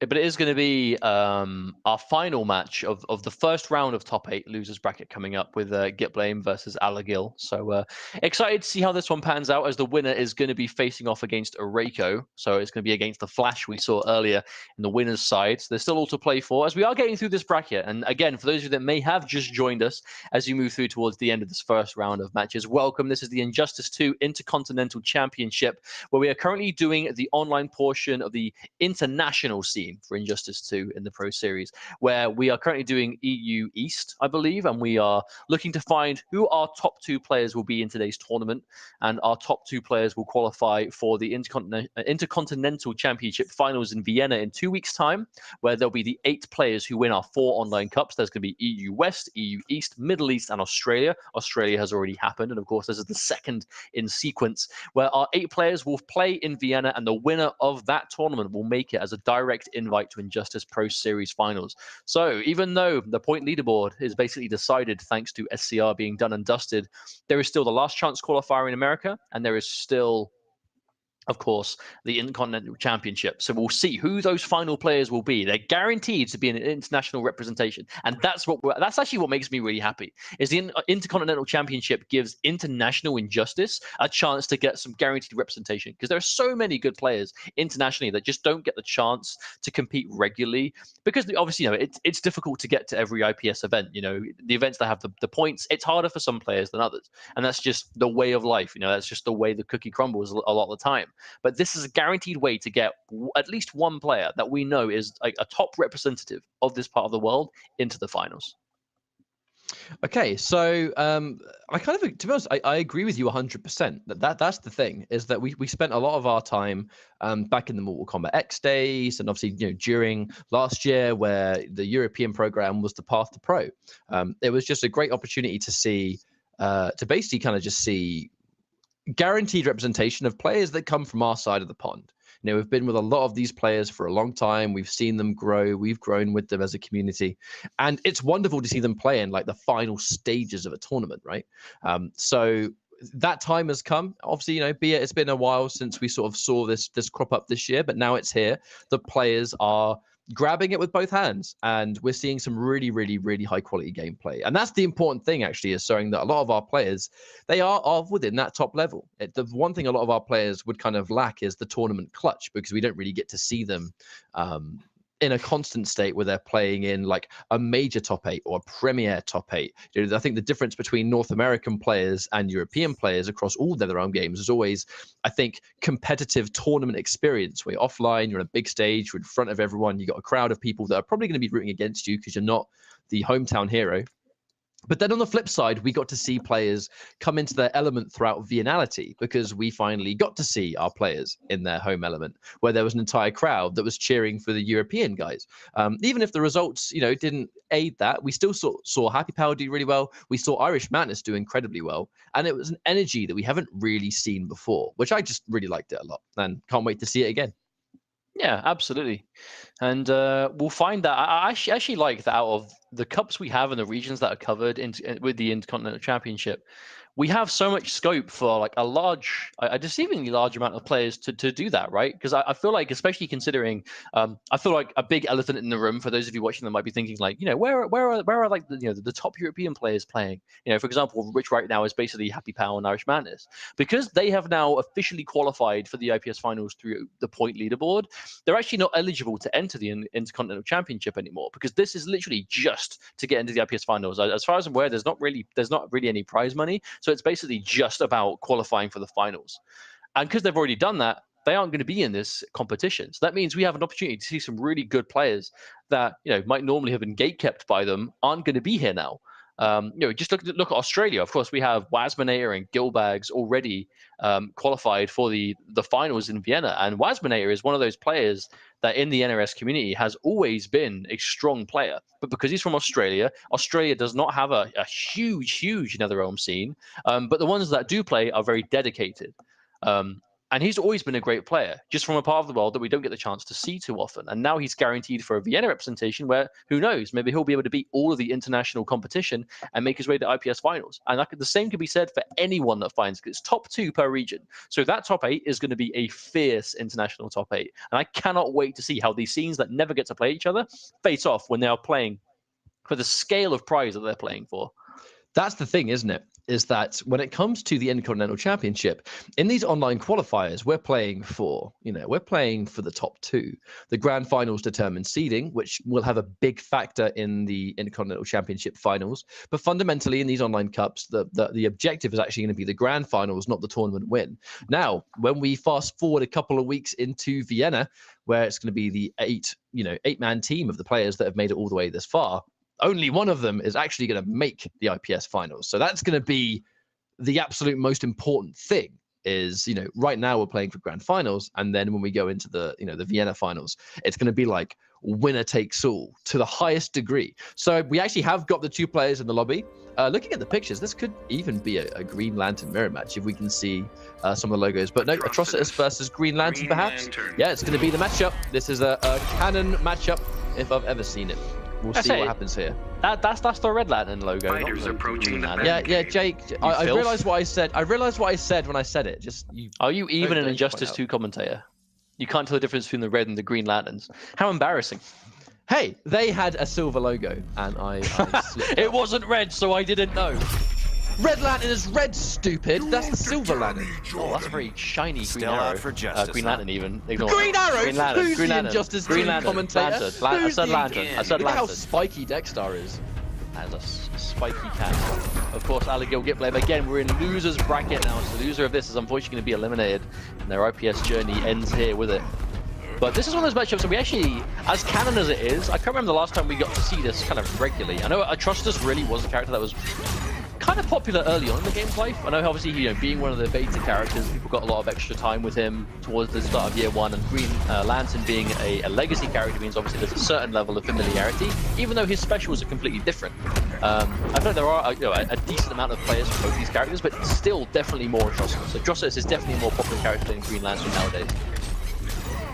Yeah, they both have very fundamental sort of like these solid tools mid-screen. They both have excellent mids. Atrocitus kind of has that slightly riskier pressure, I would say, but Green Lantern, he's pretty much always had this similar playstyle across all of Injustice. Injustice 1, Injustice 2, slightly different specials, but the same game plan. So if you specialize in Green Lantern at this point, you have some fiddly setup. We see that gross, we can see it right now. But so far, okay, gets caught by the third hit of that string. Not watching his feet, and now push block used at the last minute. Does not want to deal with the mix-up. Yeah, caught by the breath of the absolute max range.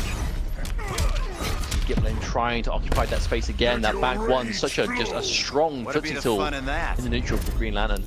But of course, but that's the thing, right? Like, the back one in itself is an amazing button, but what it leads into is one of those things that there can be a gap sometimes depending on what special you go for. It really depends on who's straight or not.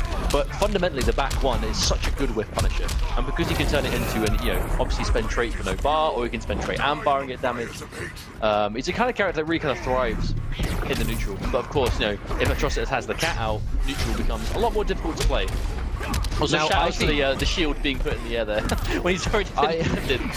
I really like that choice actually from that range. You took the minus range, where normally when you see Atrocitus players go in for the Dexstar strings, they send Dexstar out because it means the projectile kind of lands a bit closer. We saw the push used just to challenge it before you even had a chance to press a button. Crouches, but no down 2. Okay, watching out a little bit.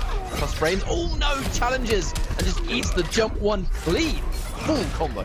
Yeah, no bar to extend it though, but backdashes into the bowling ball, and even though the cat is out, it will not matter, as he is not going to recover in time. The bowling ball's going to knock him in the knees and the ankles, and that's going to be a sore way to lose that first game. I think that was a really stable game from Gitlane though. I feel like Alagil is He's doing well for himself, but the biggest problem is I feel like when he doesn't have the life lead and Get Blame is full screen, I feel like that's where Get Blame is kind of struggling. I feel like he really wants to get the cat activated, but there are certain... I feel like in this matchup, there are certain ranges that the cat just doesn't really do a lot for you. I feel like universally, Atrocitus, it's very common to see someone cat walk your way in, put the shield up and get in. I feel like against Green Lantern, I don't see it working the same way. I feel like he has a lot of ways to stop you from just walking in, regardless if you've got the cat out or not. And obviously, he's always got those buttons, those options to just whip punish. If you even try and move in with the cat, and he's so low to the ground, even if you try and shoot the cat, it's not going to track him amazingly if he goes to the back one. Now, one thing we actually see constantly in these online tournaments is how regularly these players swap between their gear. Now, I actually do think sometimes that even though the stats don't change at all, the visual differences can change players' outcomes. They go to what they would almost deem as like their favorite gear loadout, and it kind of almost feels like it has that mental effect. You play your favorite costume in a game, you're always going to feel a little bit better, aren't you? No, I actually always have wondered about that though, because I feel like a character like Green Lantern that the shaders actually change the color of his visual abilities. Do you actually wonder if certain players try and pick a certain shader that makes the color as kind of I don't want to say garish, but as uncomfortable to look at as physically possible? Maybe that would be the next level strap. Is that forbidden tech? Well, what isn't the forbidden tech is Alagil just going in with Degstar and doing what Degstar does best. This has been such a turnaround. Definitely on the verge of a 1-1. We're going to see a knockdown. Goes in for the meter spent. 4-3. Full damage. And instead of quite kill, but he's now going to get pressure, yeah. Push block trying to go through. Ooh! That was actually beautifully spaced from Get Blame there. Just standing out of range. Tries to go clean under. And again, we're talking about the strength of that back one. What an option. And just like that, that life lead has completely vanished from Alagil. I'm not sure about you. I think I might have been disconnected from the lobby. Oh, I'm paused on the clash. I paused at a different time. I'm back at the clash. What's your timer? Mine's 170. 100. Okay, I am about 3 seconds ahead of you, unfortunately. What? All right. Well, second clash, solo show, the P&D Mustard show. All right, welcome to the P&D Mustard commentary hour, where we will be going to the rest of this match. As unfortunately, Ketchup is now 4 seconds behind me, thanks to a desync. But of course, still gonna be pretty even. Alagil did have a huge lead, but it's disappeared now. Oh, the stagger into the grab. Get Blame, he's really playing towards going for those, the shimmies and the next level stuff. He's really calling out Alagil with just these brash walk forwards. All set up going through, but again, another block. Alagil, he isn't falling victim to any of these Green Lantern setups. It really is the neutral who's losing most of his damage. Switch the cat out. Moving in with it, push block immediately. Get Blame using his only bar to push block, but it won't matter. Oh, but no, doesn't block the overhead. But Alagil not confident to follow up the mix, but he will just get booted by the standing two. And Get Blame taking the second game as well. A shame for a turnaround for Alagil, considering he was so in the lead at the start, but not the way it was meant to be. So that's now 2-0 to Get Blame. Oh, look at that Green Lantern. Look how cool he is. He looks like a star trooper. It's even better because in the win pose, when he's got the minigun. It's just the sickest. I'd actually go as far as to say that might be the coolest Green Lantern I've ever seen. Space Marine hench with a minigun Green Lantern. When willpower is not enough. Has he changed? Oh no, he's gone in for a slightly different one now. No, he's gone in for the silver, the Electrum Green Lantern. Now, fingers crossed we should be back up to date actually. Sorry about that, guys. That's actually never happened to me before, right? I've sort of desynced with Mustard. I mean, it's online, isn't it? It happens sometimes, unfortunately. But of course, we're going to be moving forward anyways. That's going to be 2-0. Has your game begun? It has now, yes. Begin. I'm on 239, like bam. Yeah, we are exactly the same. How about yes! That? We're back! We're back from the brink, baby! Either way, Get Blame, actually kind of what I observed in that previous match that Alagil had an amazing start because he, very much like here actually, he gets Degstar in the neutral before Lucha is built, before pressure can be established. But the second Get Blame builds up those resources, that's where Alagil struggles to play around. If he's going to win, I think maybe he's just try and win as fast as possible because when he gets the early lead, that's how he's doing well. But until then, he struggles afterwards. Speaking of which, it actually does look like Alagil is consistently not being able to get the optimal ender to these blood puddle combos. He's trying to go for those down 2 into Degstar, down 2 into punch or whatever it is, but he's missing the down 2 and just getting the end, which is obviously putting him at mad frame disadvantage as Get Blame is getting off the ground. Ooh, it's a brave call out. You can afford to make those big risks when you have the cat behind you, and that's going to be again another one. Alagil with a strong start. Unfortunately, he used all of his resources to get that life bar, but absolutely worth it. But no, walks straight into the back one again. No leg. Green Lantern doing a lot of work already. setup time? No, just go straight for the wall. I think Gitblame has recognized that Aligil is just not really falling for any of these Green Lantern setups, so he's just keeping it conventional now. Oh, big hit. I really love that shimmy on the back one too, because he's establishing so much pressure. The one moment he walks back, Aligil finally bites. It's almost like he's been respecting so much plus frames. The second it looked like he had an opening, he did not hesitate down one, and he paid the price for it. Oh, and again, the overhead. Not watching the forward three. Yeah, overhead hurts. Not the first time he's caught slipping on the big hammer-fist overhead from Atrocitus. Imagine how much that must pain the full force of just pure anger in someone that big. Okay, down one buffers into back forward two. Okay, we're going to see him catch it. A little bit of damage over time. Wake up back three. Get out of my face. Again, the end just gets a raw down two. He chooses not to go for the punch fight. I wonder if he intentionally decided not to do it. It would have put Gitblame in the corner. And all this Dexstar time is going. Set up. I am very worried about Aligil. I think Aligil was just so focused on... What wake up? I've never seen a neutral jump. Anti-neutral jump cat. Have you ever seen a command grab knock someone out of a neutral jump and put them down? And the damage over time and the constant punching is going to give Aligil his first game in the series. I'm actually I think it was super important for him to be able to take this one the way he did, because I feel like towards the later stages of that game, Aligil, he started to get a little bit cleaner, but there still were some execution errors coming through. And if you can win a game on the back of those errors, obviously you're going to be a bit relieved, you're going to be a bit more calm, and move into the rest of the series with a lot more confidence. I think a confident Atrocitus player is one to be feared, for sure. I'm very concerned, purely on the basis, though, that Aligil almost lost that game completely because he summoned Dexstar in a really obvious part of the screen. And, you know, it almost cost him the entire game. He's almost very fortunate, especially on Wake Up. He blocked the jump in and then got hit by the back one, because I think he was trying to use Dexstar on block as well. So he's got to be super careful. If he won the game, yes, because he had such a substantial lead. If he does that in a less favorable position, he will lose a game on that kind of play. Still though, a bit of an even one here. Aligil, however, using his trait just to get whatever damage he's been able to get so far, but you can see how without the cat, this matchup changes completely. Empty forward jump into back one. That was a call out and a half from Gitblame. He was maybe expecting Aligil to take an opportunity to go for a trip guard or something, but no! Oh, didn't get that in time! Gitblame, just momentary hesitation. Not in time. Oh, wow, that's unfortunate. Letting him summon the cat for free, but no, walking into it again, and another time Aligil is going to go for the cat, take some damage for it, and end up losing the cat in the process. That was a disastrous trait. Yeah, that back one really kind of has been the bane of his existence too. The second he gets Dexstar, I feel like he's more prone to try and use Dexstar and not block. And I feel like Gitblame is so wonderful at scouting out when he's going to release block. It's been sort of paying off massively for him so far. Tries to anti-air the back three, just not the right angle. Commits to the low puddle. We haven't really seen that full-on Atrocitus commitment yet. Did we get down to the Dexstar? Here comes the pressure. Oh, and just raw. Drops the combo though. Should not be too punishing though, given the health difference. I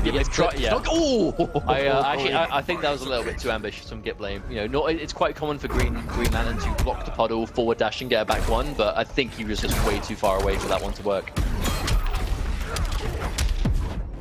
Oh, goes for a double jump in. Gitblame. I think it might be the first time we've seen him go for meter burn back three for the armor in the neutral. It's going to work out. Aligil going to be able to clash here. Guaranteed win. We'll spend one bar. Saving one for rainy days. He does have access to the cat. I think definitely will take the trade of the bowling ball just to make sure he gets straight activated. Oh, but I feel like sometimes as a Atrocitus, you'll kind of use your life bar as currency just to secure trade. You're going to calculate how much damage am I likely to take summoning it, and will I get pressure afterwards. He has the corner positioning. Unfortunately, loses Dexstar, so he's going to have to kind of do things the old-fashioned way. Down one into puddle. That's going to be the old-fashioned way. Absolutely.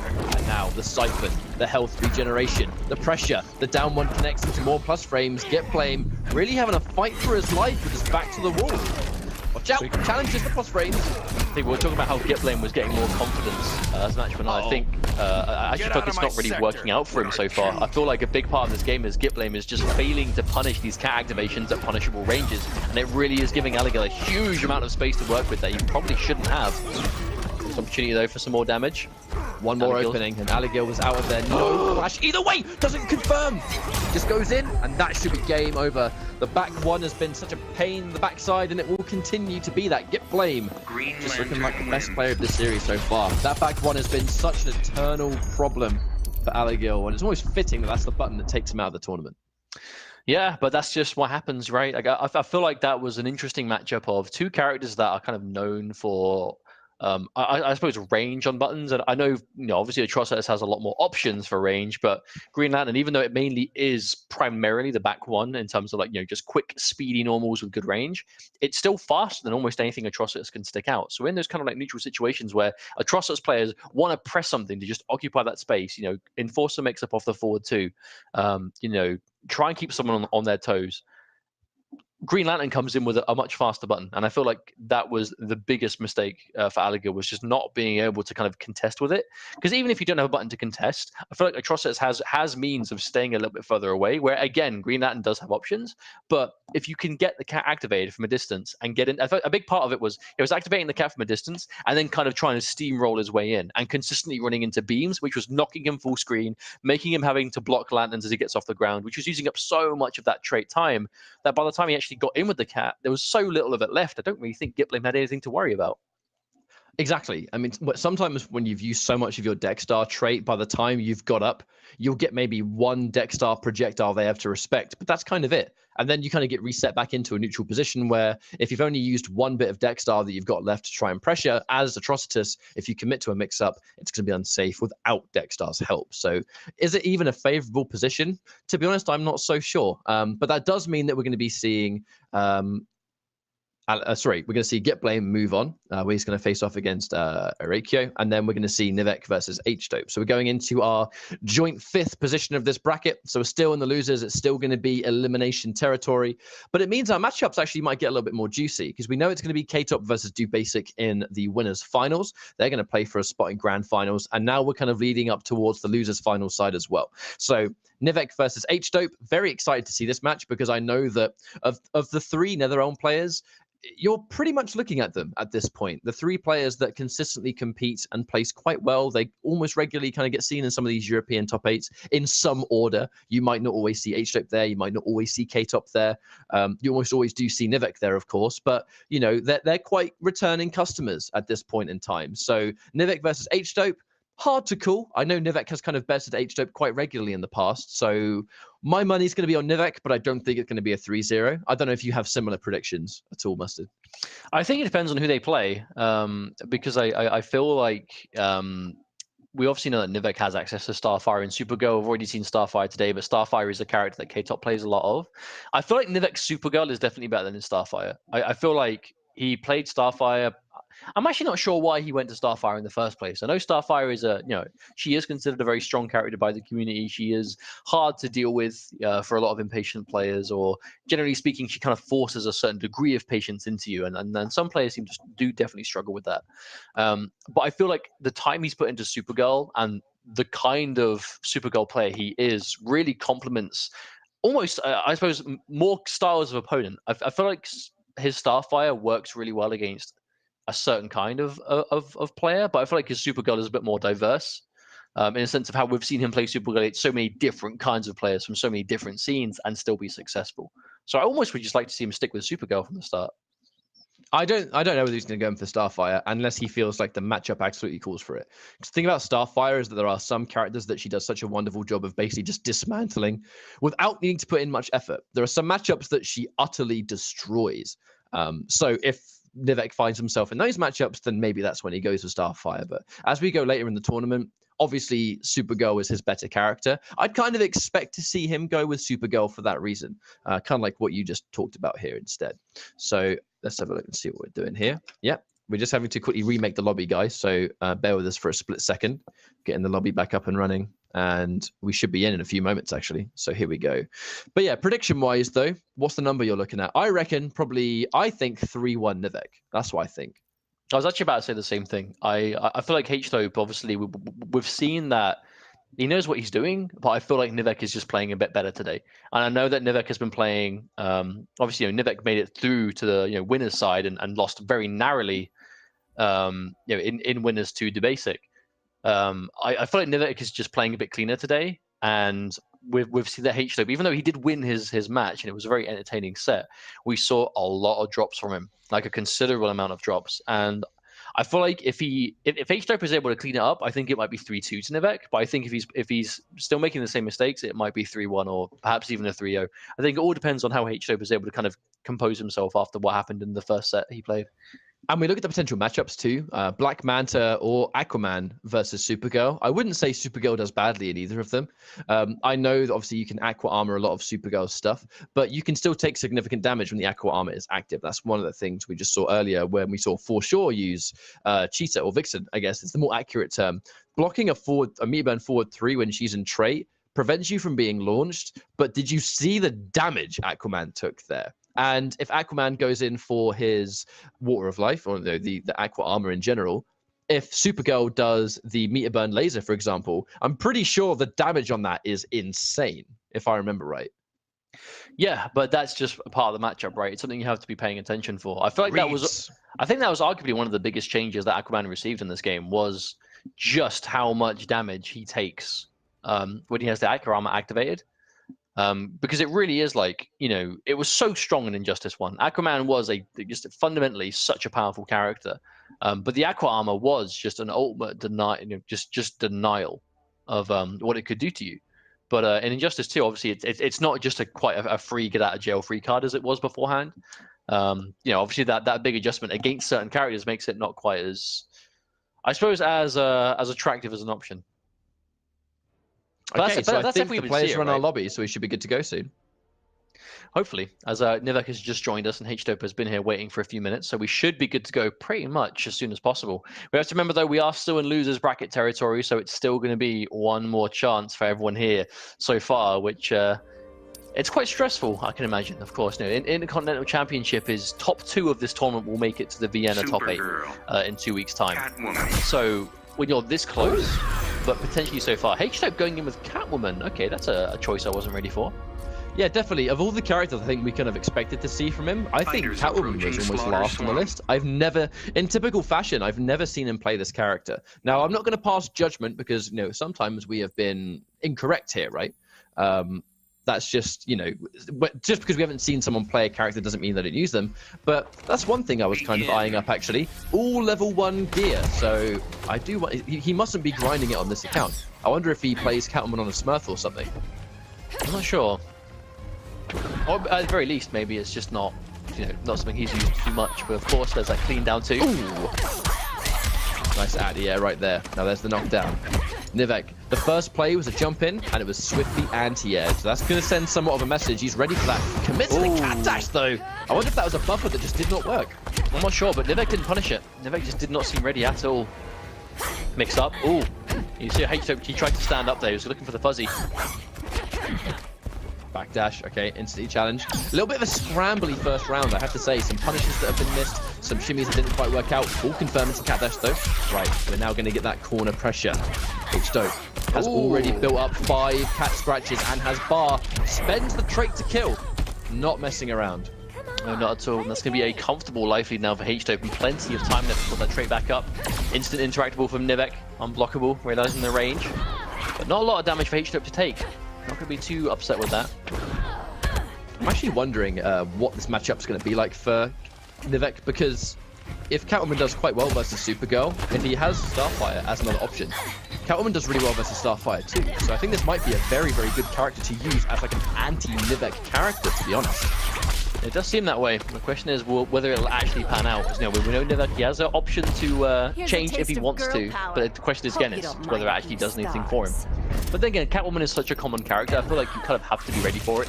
She's definitely one of those tournament characters that you have to make sure that you don't completely lose to, right? Even though H-Dope does look really comfortable. Instant with a down 2. Nivek starting to get pretty rash with these reads. Lots of neutral jumps. Not much of them actually working out just yet. 5 cat scratches already built back up for H-Dope, who now tries to confirm, tries to air-to-air, but leaving damage on the table. Down 2 before he can even go into the air breath.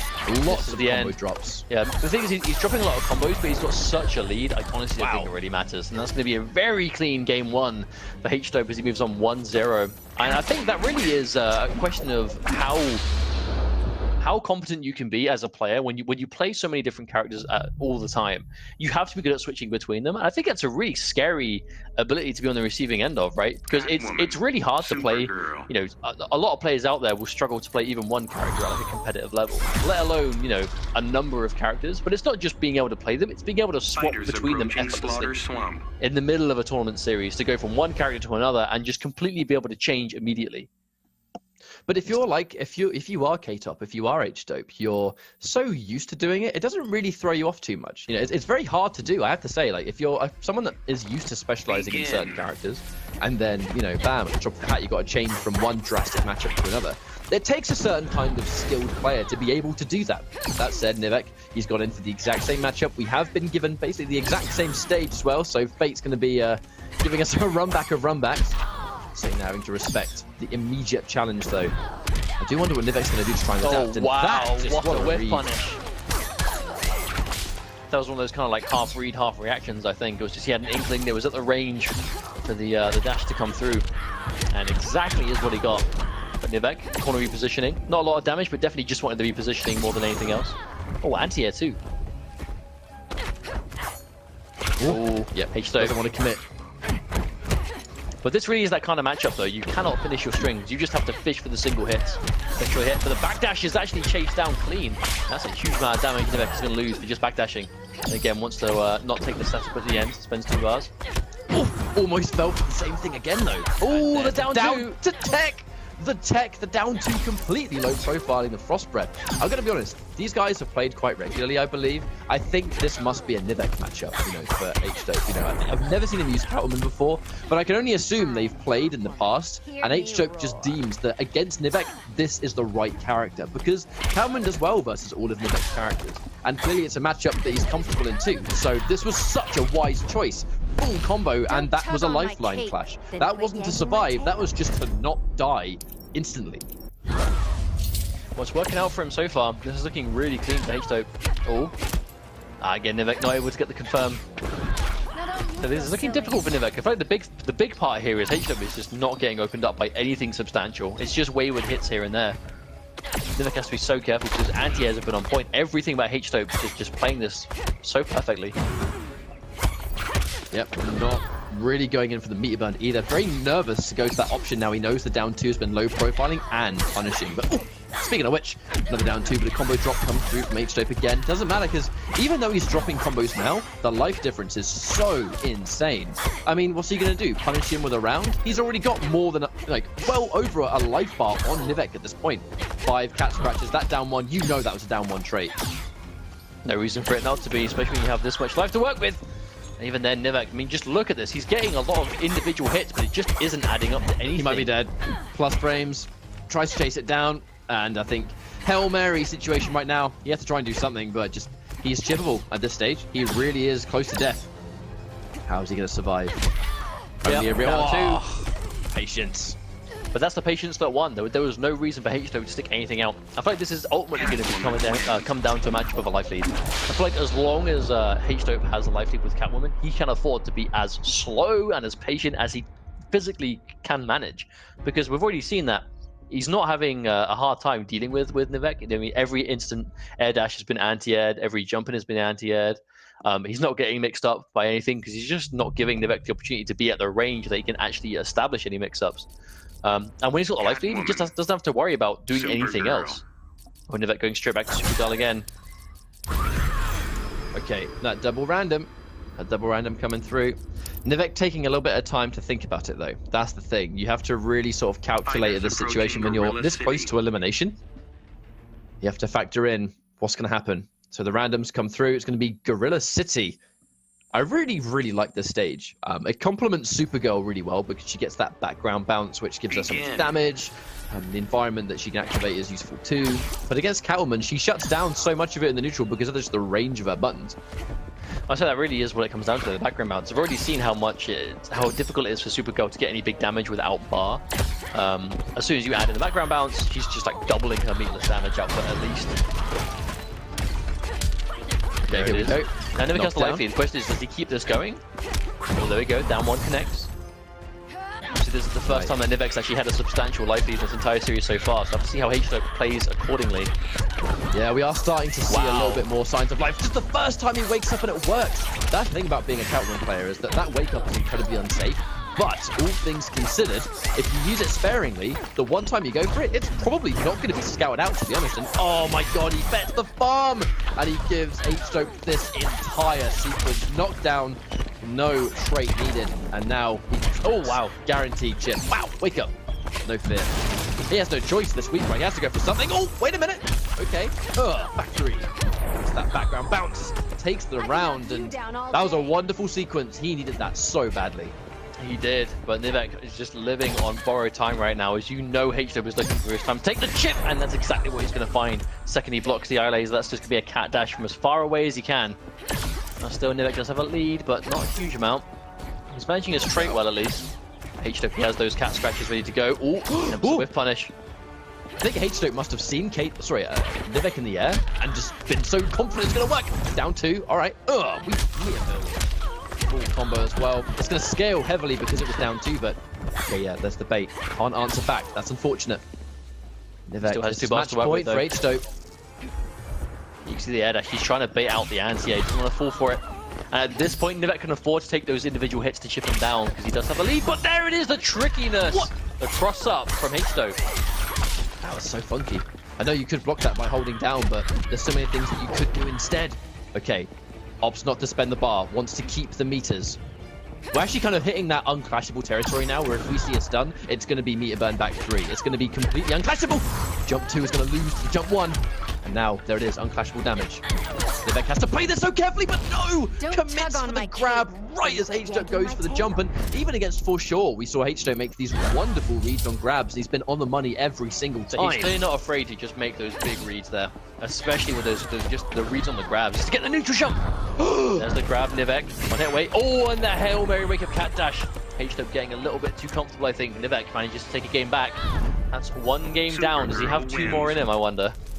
Now, the thing is, if you're H-Dope and you change characters regularly, now you've only got to win 1 game. Does H-Dope feel like he's achieved all he needed to with Catwoman? Is this when he changes and basically forces Nivek into a best of 1? He's done it before.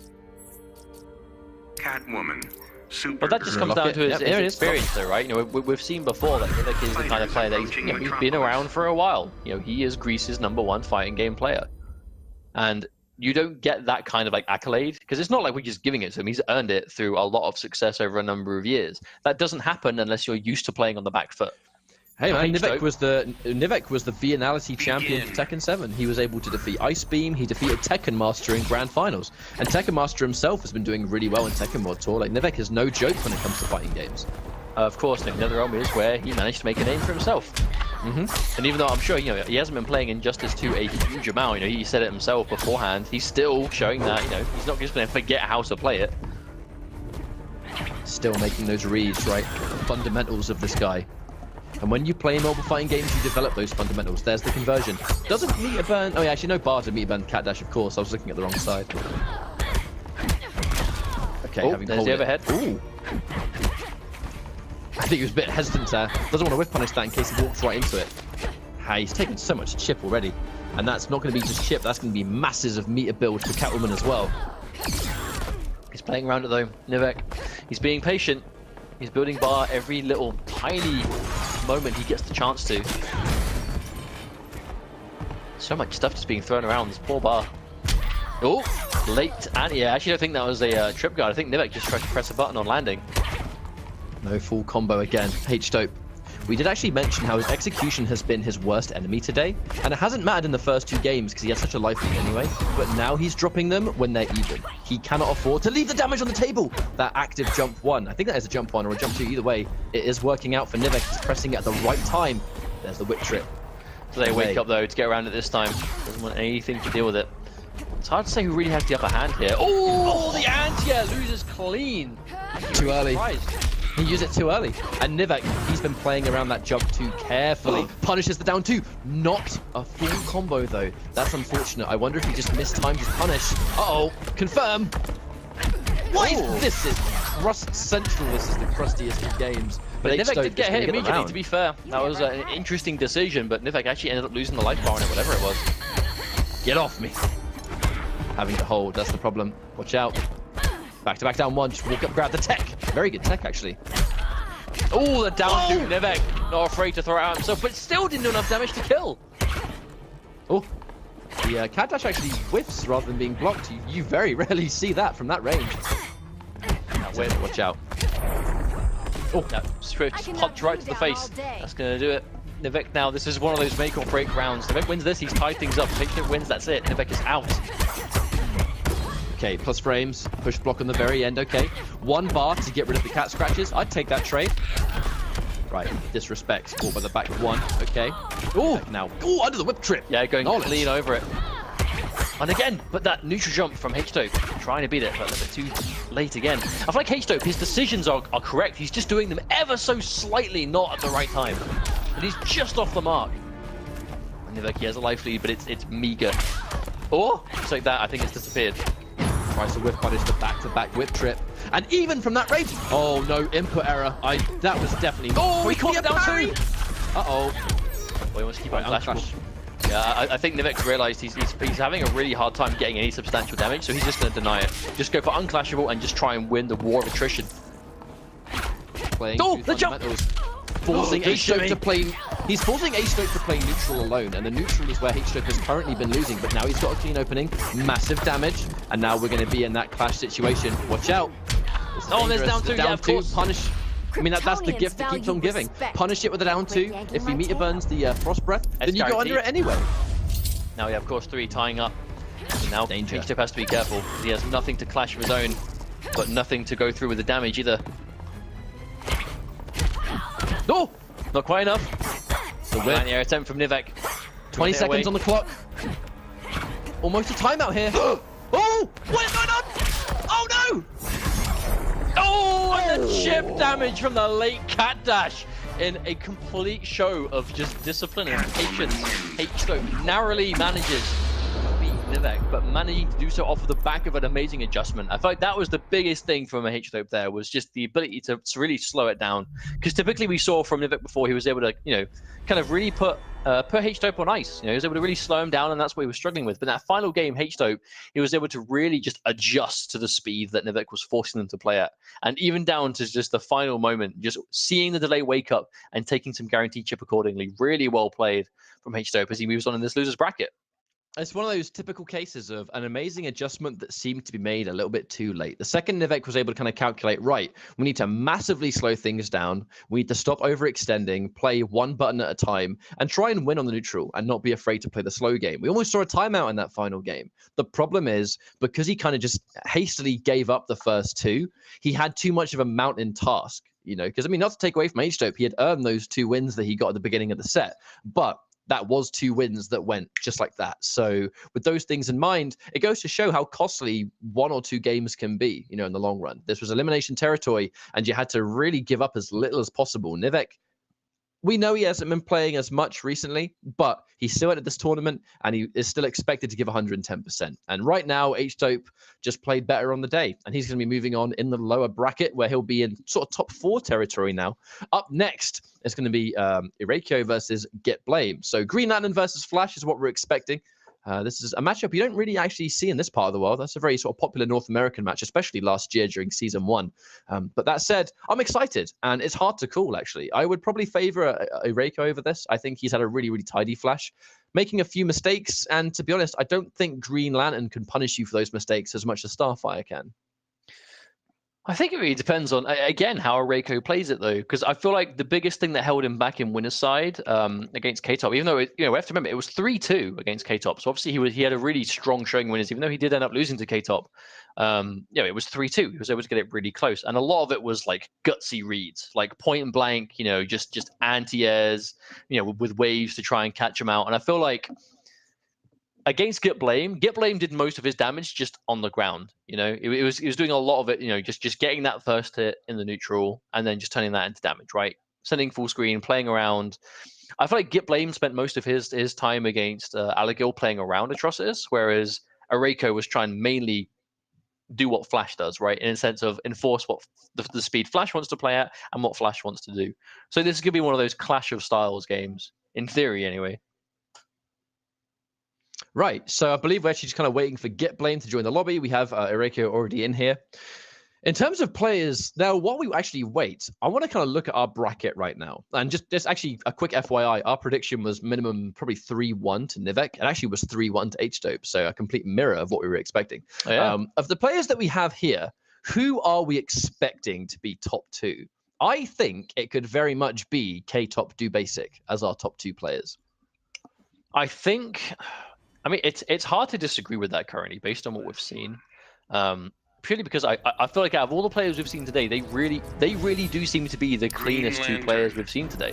Of course, there's all the scope of the world for us to be wrong. You know, I almost think we are, just so it's a bit more unpredictable. But K-Top and Do Basic, I feel like really are playing the best today. But of course, that's an assumption based on what we've seen so far. There's still plenty of this top 8 left to go as we move into this next match in Ereko versus GetBlame and loser side. So we can talk about that, I suppose, next when we do the winners finals after this. And let's make this quick. Now, this is going to be an interesting matchup. We know when there is a high-level Flash, he can be one of the most stressful characters in the entire game. And just look at that immediate patience. I think that might be foreshadowing that he's not afraid to sit there when need be. We'll see if it works. That back one again. We saw GetBlame get so much mileage out that back one before, but not going to happen the same thing here as Ereko is going to take a lot of damage at the start. Spend the second part, of course he does. Here he is. That's the Flash. Knockdown pressure of 560 damage. He's still got pressure afterwards. There's the turnaround. Nice conversion. Forward 3 as well. And here comes the full combo.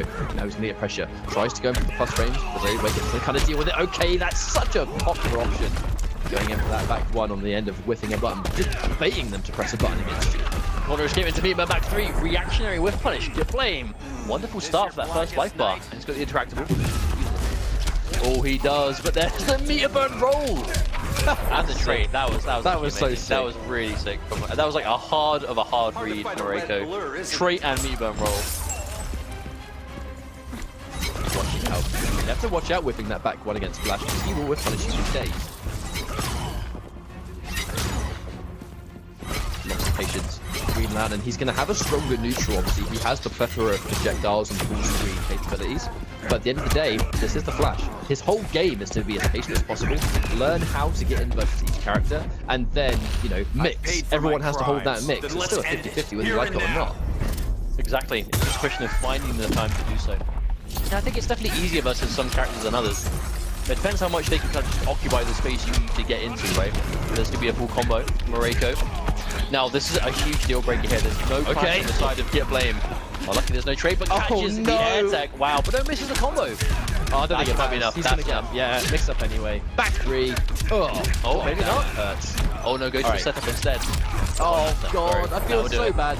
I feel so bad for GetBlame there because he guessed wrong like 3 times in a row, and when he finally guessed wrong, it went into a grab anyway. Like that was just Mix City, which is what Flash does best. That's why this character is so dangerous. That's why he's never been considered bad in this game, because he has the best mix-ups, in my opinion. And he has, you know, some of the highest practical damage. And they are a hand-in-hand combination. Also, I'm starting to see some of our North American champs in chat. Welcome, guys. I know we're kind of reaching that time of day when everyone's starting to wake up in that part of the world. So good morning, good afternoon, wherever you are. Hopefully you're enjoying this Injustice 2 Intercontinental Championship for the EU East. Look at Green Lantern's face with that head. That's amazing. Oh my god.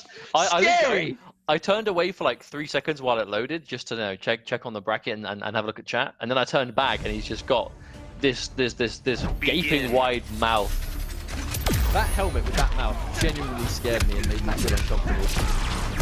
So there's been the first hit again going to Ereko, and it's going to be spent. And the trait, that is a unfortunate way to start off to GetBlame. Playing that wake up every time, just got one sonic pound. We're getting up in the normal speed at the very least. Ooh. Instantly answered back for their reversal. Okay. All right, we're going through. I feel like the bowling ball is one of the only things that you can kind of consistently work around, because the slow projectile with Green Lantern, you can kind of loop it into other things. So if you're going to be going in for the shake, it kind of gives him that real estate to go in and pressure you while you're minus doing the shake, you know? One of those situations. But okay, wonderful round number 1. Answer back with the interactive. You're only going to get one of those. Oh, Speed Force undone. Facing through Areiko, he has the life lead. Obviously, every time he phases through, he's going to be building bar, just doing the special. So every time he phases through something, even nothing is gained in terms of life, he's still going to come off better for it. He's giving be the first life bar here. Yeah, he's giving Git Blame some knowledge. And yeah, I don't know why he didn't just finish the combo. Maybe he predicted an air escape. Perhaps. But no, sorry, what I was actually going to say before that moment was that we've seen quite consistently here that Areiko, he's been challenging those plus frames with one of his super fast special moves, and it has worked up until the last time he tried it. So Get Blame, he has to watch out. If he's throwing in those plus frames and Areiko is challenging now, he's going to just give him free damage. Staggers. But also there, I think we have to pay attention to just before the clash, we saw once again Areiko, he went from the Speed Force into immediate meter burn roll, which means that if Git Blame has done anything at the time of him popping the Speed Force, that is going to be punished by the meter burn roll. I like how Areiko's done that multiple times. It's really working out for him. Now Git Blame, he does not have access to a clash anymore. Set up. Ooh. He was trying to block, but he was holding back, which gave him a walk forward. Boom, combo. And that is why the flash, when you have no clash, is so scary. That was 2 full combos, and he's basically dead. He is going to get some of those staggers now, plus frames. He sits there to respect, instantly blocks, but can't quite get the punish, or at least the minus situation. Plus frames again, but immediately answered back. He air techs, but it's not enough to survive. Reiko playing that so wonderfully. And this is actually looking to be quite a quick game, to be honest. Is this going to be a 3-0?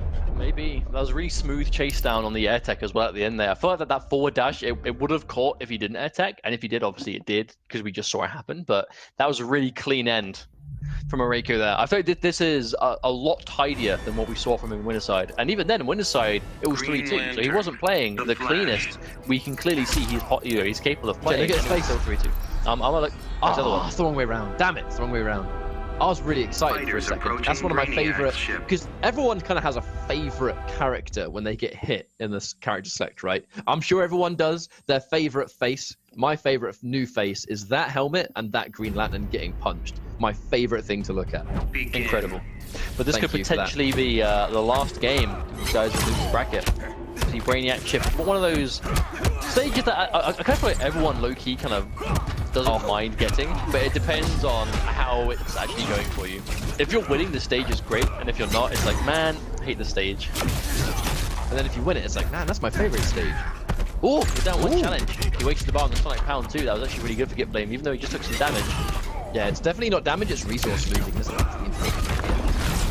Now, plus frames again. Now, fool me once.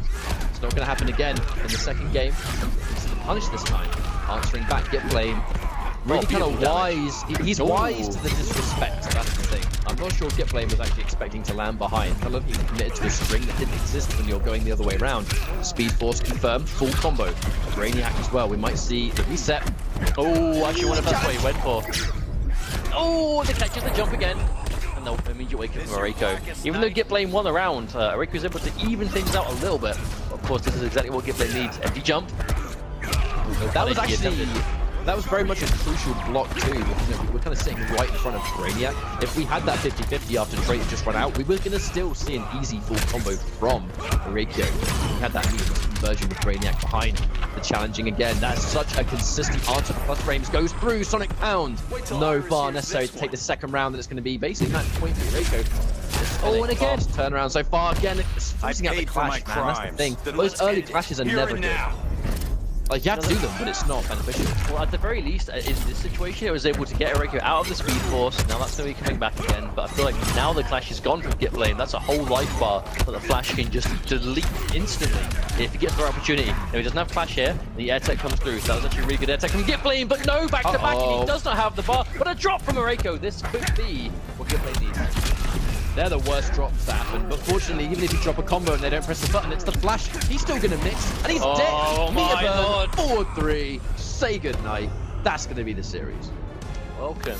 The Flash wins. To advancing in the bracket, my friend Areiko, as he moves on to fight H-Dope now and loses semi-final. And unfortunately for Git Blame, that is going to be where his IPS journey will end in a 3-0 fashion. But Areiko, I think it was good. You pointed out before the set started that this could be the result you were expecting to see, but I'm not gonna lie, I was definitely kind of reserved because again, I feel like drops and combo drops are something you have to be really, really, really careful with someone like the Flash, and we saw a lot of those from Areiko. That set was a complete turnaround. You know, he dropped almost nothing, and what a complete different result because of it. That's what happens. The second you leave no damage on the table, you leave no stone unturned, right? That's the classic thing. And it's kind of goes back to what I talked about. When you watch these top level Flash players drop all their combos, it's a 9-day difference of how they perform in the match because you have to. It's almost, I'm not going to say he's a glass cannon because health is pretty universal in this game. But if we had vastly different health bars in a game like this, I'm no doubt Flash would probably have the lowest HP in the game because he is the pain train that just keeps rolling and rolling and rolling. Massive damage into, mix-ups into 50-50s. It's excellent. But you got to make sure you have that execution. You nail those confirms. He has the highest ratio of combos that have those small little conversions that you have to go for off, how much of your trait is left, how late is the combo, what's the gravity looking like, and all these little things that can work wonderfully if you have the execution to pull it off. Now we have our top 4 decided. 4 players left in the tournament.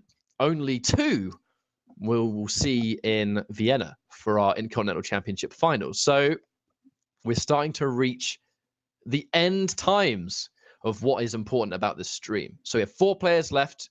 2 of them make it into our finals to represent Eastern Europe. And it's going to be between H-Dope, it's going to be in between Reikio, and then we have K-Top and Do Basic in the bracket. Now, I talked about predictions. I personally think we're probably going to see K-Top and Do Basic from what the results have said. But when we're in the losers bracket, that's where people can come online, and that's where they can start to play their best. Or, as a player, it can make you play bad because you're scared of being eliminated.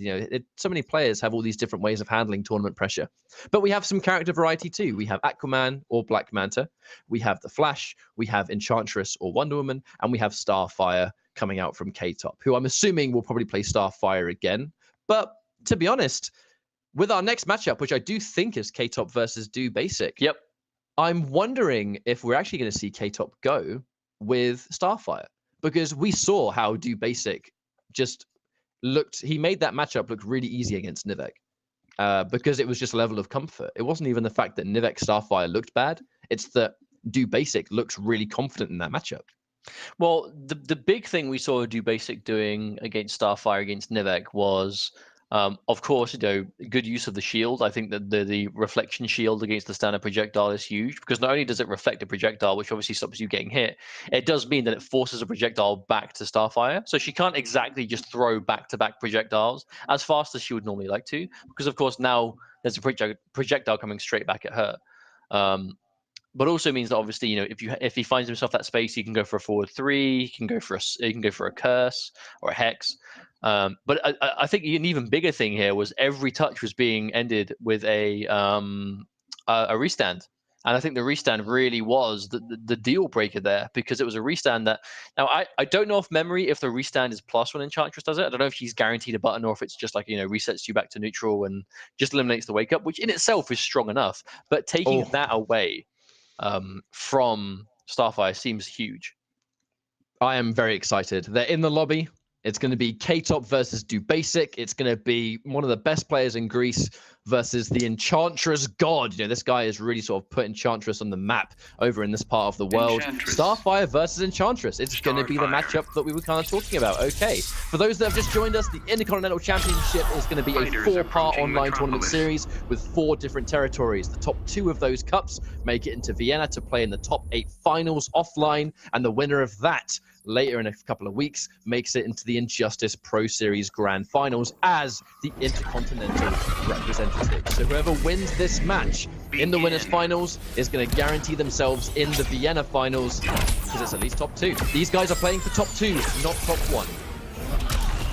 Oh wow, and there's that max range forward 3. You can see the range that Enchantress has to back it up to Do Basic. Oh, that is a fortunate miss from K-Top. Now restand.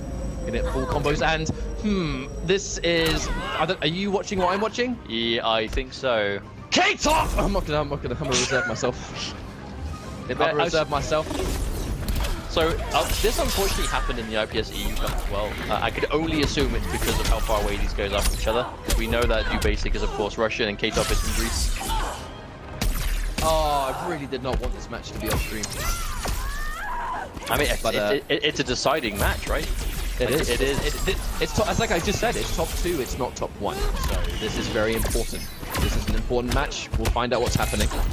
We'll see if it cleans itself up. But for now, we're going to go with round number 1 for K-Top. And now just that full screen. Oh, so actually, I had no idea that Reflection actually got the sparks. That's really cool. That does mean 2 of the 3 projectile options get reflected. Now, there's the pressure, but Basic has taken a lot of damage. This is the danger. And the down 2, I actually wonder what it's going to do against those jump 3s as well. But for now, air dash. Okay. Meter burn roll, which is one of those kind of like Hail Mary options at this stage, and that's going to be a very easy game number 1 for K-Top. Now, we'll find out what's going on from the spikes that took place in that first round, and we'll find out what's happening. But for now, we'll just assume it's going to be game number 1. Yeah, of course. Like, we will make the assumption that we're continuing as normal. But of course, we'll wait to see if anything's happening or if the players bring up. Because of course, if just I feel like we have to play devil's advocate here. Even though last time in the EU Online it was definitely K-Top, that does not automatically mean that it is this time. It's the internet. There are connection issues. It happens. It does not automatically mean it's one player's person's fault. So we'll have to see if it continues to be that way. But for now, of course, that was 1-0 to K-Top, and he's now 2 games away from making the finals in Vienna. Well, we'll see if it's going to be enough, because game number 1 looked a little bit uncomfortable. Basic kind of needs to... She can be a very frustrating character to fight in Starfire. So when you're in this position, you've got to make sure that it doesn't affect you. You kind of stay cool and calculated as much as possible, because she will run away with a win if you let her do it. Sparks, we're not quite in range to connect. Ooh, Basic looking really impatient so far. I wonder, I actually think he might be flustered. I will be completely honest. He is just holding forward. He's holding forward here. But the thing is, like, he needs to not be there. You know what I mean? At this level of play, like, being frustrated with a situation is one thing, but you cannot let it ruin the way you're playing. You cannot allow it. Just going to go for the reflection. Another anti-air too, you can see again. Oh, attempted wake up at K-Top. Not going to let it happen. And well, it actually goes. It depends on what the players make of the situation. I'm assuming this might be an this might be an off-stream match, folks. I will assume, because this is a very, very just to remind you guys that this is a very important matchup between these two. It would not be as important if this wasn't the qualifier to the finals. You know what I mean? Exactly. All right, we're gonna get a combo, but it's dropped. Oh dear. My word. All I can really say right now, well, they're playing on as is. Yeah, I mean, if the players decide to play on and say nothing, then it is what it is. If they decide to go on with this in mind, it is up to them. It is the player's choice ultimately. We cannot make the call to just say this doesn't count, play off stream. It is ultimately up to if the players want to do that. If Basic thinks or K-Top thinks this is not an acceptable connection, then it's up to them to bring it up. We as the spectators are. Not a fan of what we see, absolutely, but it is up to the players to make that call, as it is ultimately them that it affects the most. Even though this is the longest mid-round animation I've ever seen. I mean, I've got a feeling this is gonna, and K-Top lagged out. And it was K-Top that left as well, on my screen at least. Obviously, we'll have to see what it said for the admins, but unfortunately, very unfortunate to see that happen. Well, this is basically one of those opportunities. This is one of those occasions where I can only assume, much like the EU Cup that we did. So just kind of give you guys some backstory. We obviously will be very, very transparent with what happened during the online cup for the IPS EU portion. What happened there? It was Irish Madness versus K-Top. Irish Madness versus K-Top was a match that very sort of dominantly went in K-Top's favor due to, and this is by no means am I blaming a player. I am 100% actually not putting the blame on a player, but the situation was K-Top versus Mantis. K-Top won the series. Unfortunately, though, the quality of the online connection was basically as you saw there. So what happened was the call that was made by the powers that be and the folks that are running these tournaments that take place right now, they did have Irish Madness and K-Top play off stream. When they played off stream, the lag was not a factor, and Irish Madness basically reversed 3-0 that situation and actually ended up winning that tournament. And through winning that tournament alone was the reason Mantis actually is in the IPS finals. That online win he secured that day because of the call that was made to make them play off stream was the only reason Irish Madness is now sitting in the finalist running for the IPS finals, right? So these calls are important to make. The team have made the right decisions before. And right now, I can only assume that the team are actually making the call to find out what to do. Unfortunately, from a viewer's perspective, when lag does kick in a match, it's unfortunate. We want to watch it just as much as you guys do. We can only apologize for what we're seeing so far, but rest assured that the right call will be made to make sure that it is in the spirit of fair play, and we'll find out who should be qualifying for that finals in Vienna. But ultimately, isn't that is ultimately the most important thing? You know, from a spectator standpoint, you know, it is unfortunate to see that kind of thing. Or, you know, we watch fighting games just as much as the rest of you guys, right? And we don't like seeing that kind of thing happen. But ultimately, with what they are playing for, you know, this is the Injustice Pro Series. This is the worldwide league for the year, and this is the direct way for an international player to make it in. And because this match specifically also was a qualifying match for the top 8. We have to make sure we're doing what we can. And it looks like, okay, so the score is going to be 1-0 to K-Top, but they are going to play the set off stream. So once again, we apologize that this match cannot be seen or viewed, but in the spirit of fair play and having it be the most just respectable we can make it because of what they're playing for, the match will take place off stream to help the connection issues. While that happens, we're going to go for a 10-minute break. Please don't go anywhere, because as soon as that match is done and dusted, we will be right back with loser's side to see who will be the second player to make it through. So again, we apologize, but we'll be right back after this break.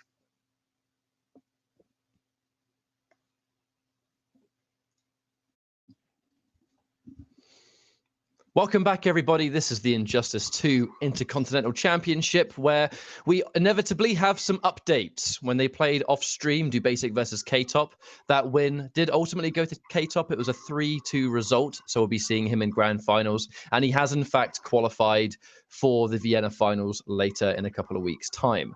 That doesn't mean Dubasic is out of the cup by any means, but to maintain tournament integrity, they played off-stream to minimize lag. We heard from Dubasic the connection was much more tolerable, so they did play under way more confined circumstances, which means up next it's actually going to be our top 4 match between H-Dope and Irakio. So this is a match for losers finals, and we're doing currently a connection test. The players seem satisfied, and we're moments away from going into this next matchup. Sorry massively for the delay. Sometimes these things happen in online competitions, and we've done everything we can to make sure that things are back to normal.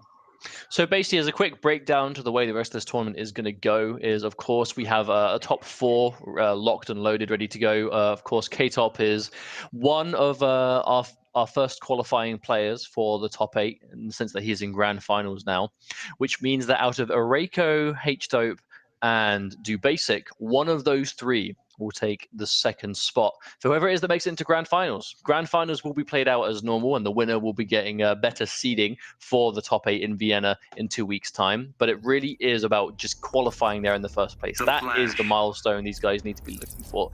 Now, this means we can have a couple of interesting turnarounds. Of course, Irakio we haven't seen much of, but has been looking really good with this tidy flash today.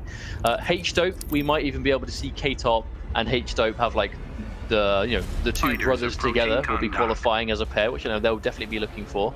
But Dubasic, the Enchantress mastermind that has just been putting in so much work with this character, might be able to get his run back and make it through, as he is only 1 match away. But for now, it's top 4 loser side, and it's going to be Irakio versus H-Dope for the Flash versus Aquaman. Season 1 matchup in Season 2. Good God, this is a Season 1. This is EVO Grand Finals right here. It is. 2017. Has been a while. 2017. Don't worry, I know. I'm not wrong.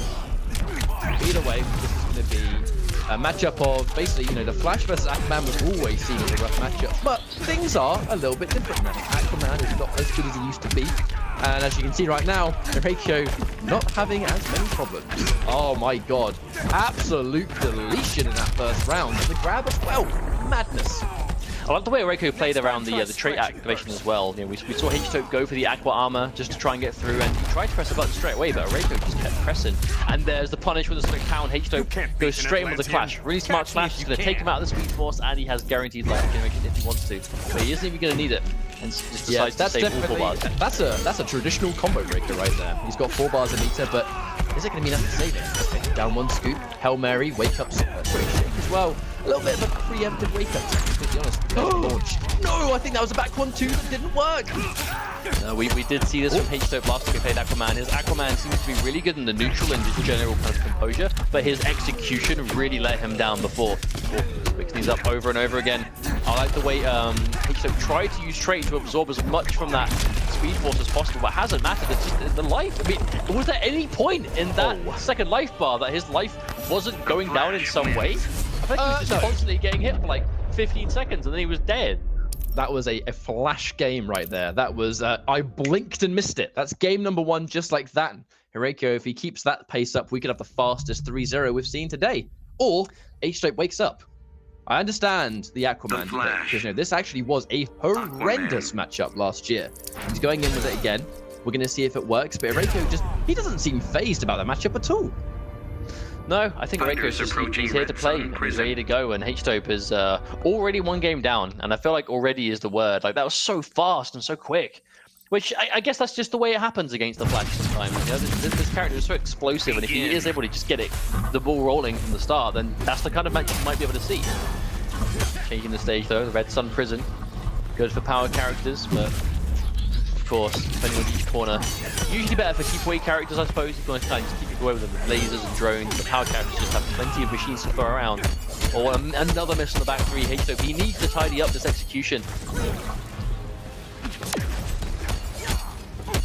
There's the try. Tries to trip guard a little bit with the back 1, but doesn't quite get it.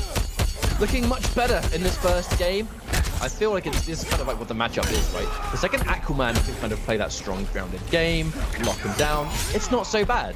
Nice whiff punish as well. No scoop confirmed. I don't think he quite believed in it. Uh-oh. Yeah, no meter burn. Speaking of not believing, Hireko did not believe in that meter burn at all. Minus frames. Oh, I love the down 2. I actually love the down 2 there because he knows that Flash is going to go for a 50-50 on those minus frames. Okay, but that's going to be corner carry again. Optimal finish. No, doesn't spend an extra bar. Doesn't want to. Good block on the neutral jump, but no, immediate shift of momentum instantly from Hireko. And again, holds the bar, wants to keep it, and a neutral jump. Neutral jump is a down 2. Interesting stuff. I think he must have just seen the fact that H-Dope was in a position to get hit by that neutral jump once, so he just committed anyway. Either way, he burns the trident rush. Uh-oh, and there it is. Oh, hang on a minute. Oh, no, he got a down 1 instead of lightning kick. For error from Hireko, unfortunately. Oh, tries to get through with just a raw trident rush. I wonder if he tried to down 1 at first. What is this? Whoa, that's such tricky corner stuff. Oh, it absorbed all 3 hits of the jump 1. Good God. Oh, good burn as well. Down 2. Air escape to try and survive. And now taking the negative situation. Good scout, but no punish. Tries to whip punish, but again, nothing. Doesn't watch out for the overhead, and now he's actually going to win this trade. I foresee no meter spent. He has no reason to spend bar here. No, he has the trait too. If H-Dope gets opened up by anything, no, unclashable. Unclashable doesn't want to let him clash. Oh, might be it. Oh God, what happened there? That was such an amazing way to end the second game. I love the unclashable plays there. Because if you're going to play Flash, you've got to be really good at knowing when to unclashable your damage. I'm actually not quite sure what's going on there with H-Dope right now, because I feel like even though, like, I mean, Aquaman has been nerfed since the last time, you know, this was seen to be like a obviously horrendous matchup. I feel like this is like, Aquaman still has the tools to make this tough for Flash, like absolutely. He still has the range, he still has the neutral control, he's got obviously the, you know, he's got the Aqua Shield, he's got the trait. He still has a lot of options to still shut down Flash, right? Flash wants to get in, and if Aquaman is playing slowly and patiently, Flash doesn't really have any business getting close at all. But it looks like H-Dope is just getting overwhelmed or just not playing the matchup correctly. From one Atlantis character to another, it's going to be the Black Manta. So there's going to be a similar game plan here. But the thing is, it's going to be more about the neutral, you know, way more built around, rather than just putting up this fortifying wall. I feel like Black Manta is going to allow H-Dope to go a lot more toe-to-toe with the Flash. That's the big thing here. Now, is it going to be enough? I'm not sure. He has no choice but to take 3 straight games now. And yeah, he knows that Reiko is going to try and interrupt the gap in between that back 1-1 up 3. So he's not going to bother even trying to fight it. He's going to charge out there. You see H-Dope, but he's already showing he doesn't want anything to do with getting close to Reiko. He wants to play this game from full screen, he wants to chip him down and get distance, but the rocket, the missile gets caught on startup. Just like that, H-Dope does such a good job just staying away the whole game, but the moment he gets touched, the life lead already for Reiko. Tries to whip the string. Yeah, I'm assuming H-Dope was not ready for that string to be finished. Oh, walks straight into teleport. I like the call out from H-Dope. I'm actually... H-Dope does a lot of teleports against characters with no projectile, and I do kind of wonder why, because there's no threat. Uh-oh. Never mind, he's got 50-50. Okay, conversion. That's really nice to beat this combo from straight from Reiko, but that drop has just really hurt him.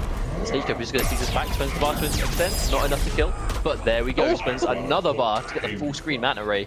Rare footage of the Manta Ray actually being used as a projectile. Uh-oh, that's an absolute whip punish. Yep, 100%. Match point for Reiko on the verge of eliminating H-Dope from this competition. I find we see that all the time from Reiko though. As soon as a round start happens, he's got straight, he'll just pop it and just go straight in. Uh-oh, another launch. Mix-ups.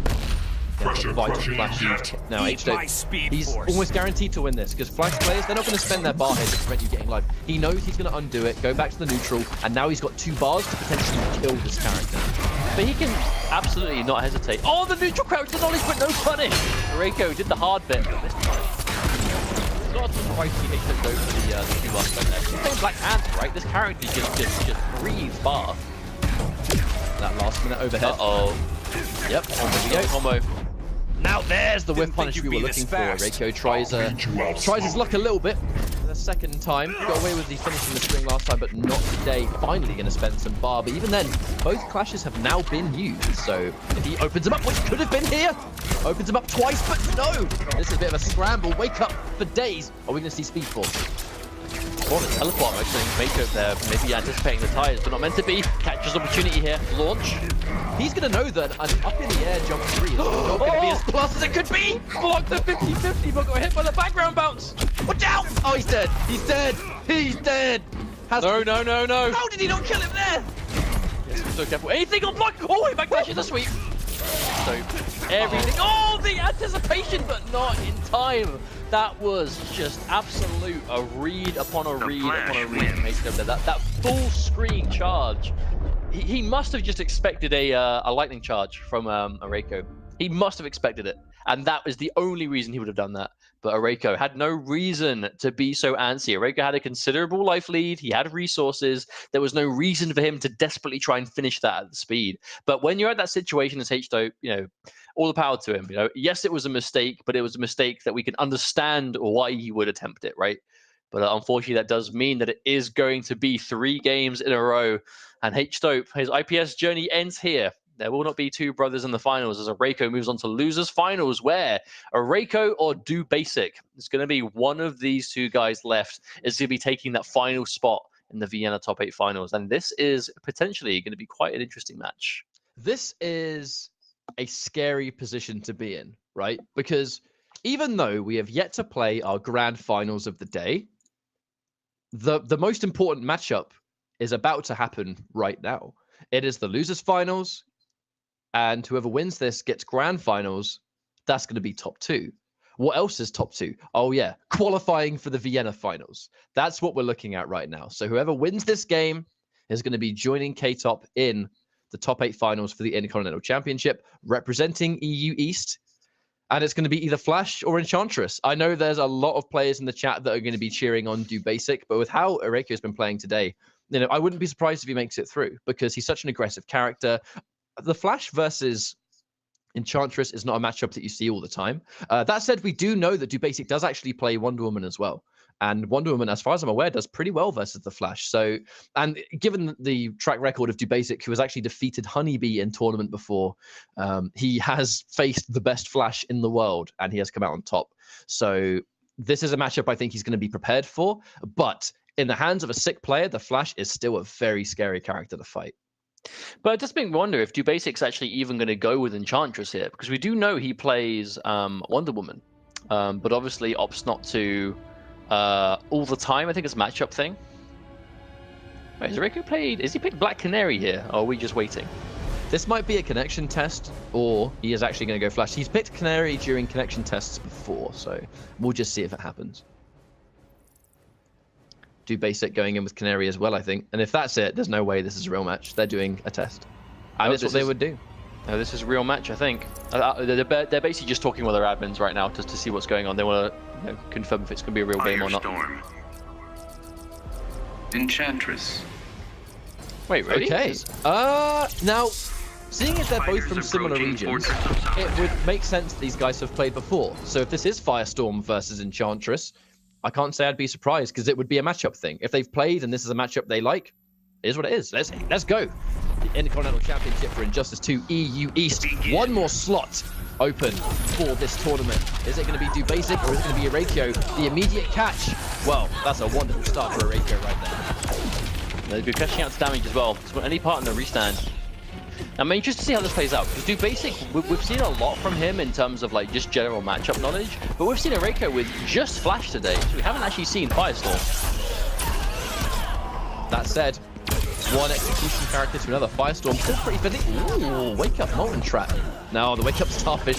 Interesting read. These are all reads they're having to make right here. Just clipped, not blocking low.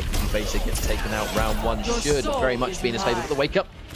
I'm actually really surprised that wake up connected. I don't think the Basic really had a choice to do anything but that to avoid the death. But also standing one to anti-air, or was that fireball?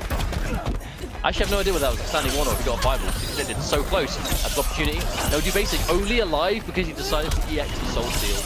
Wow, Do Basic. That one wake up that came earlier on that he meter burned gave him enough health to survive the round. That is why every little piece of just optimization you can squeeze out is so important. Oh, he tries to go for the Trailblazer. Watch out for that. And again. God, what's going on? Every ounce of damage Do Basic did there was just this bonus damage. Oh, okay. Basic a little bit too far away, but then meets burn back 3. Well, that's Moreko. There it is, Molten Trap.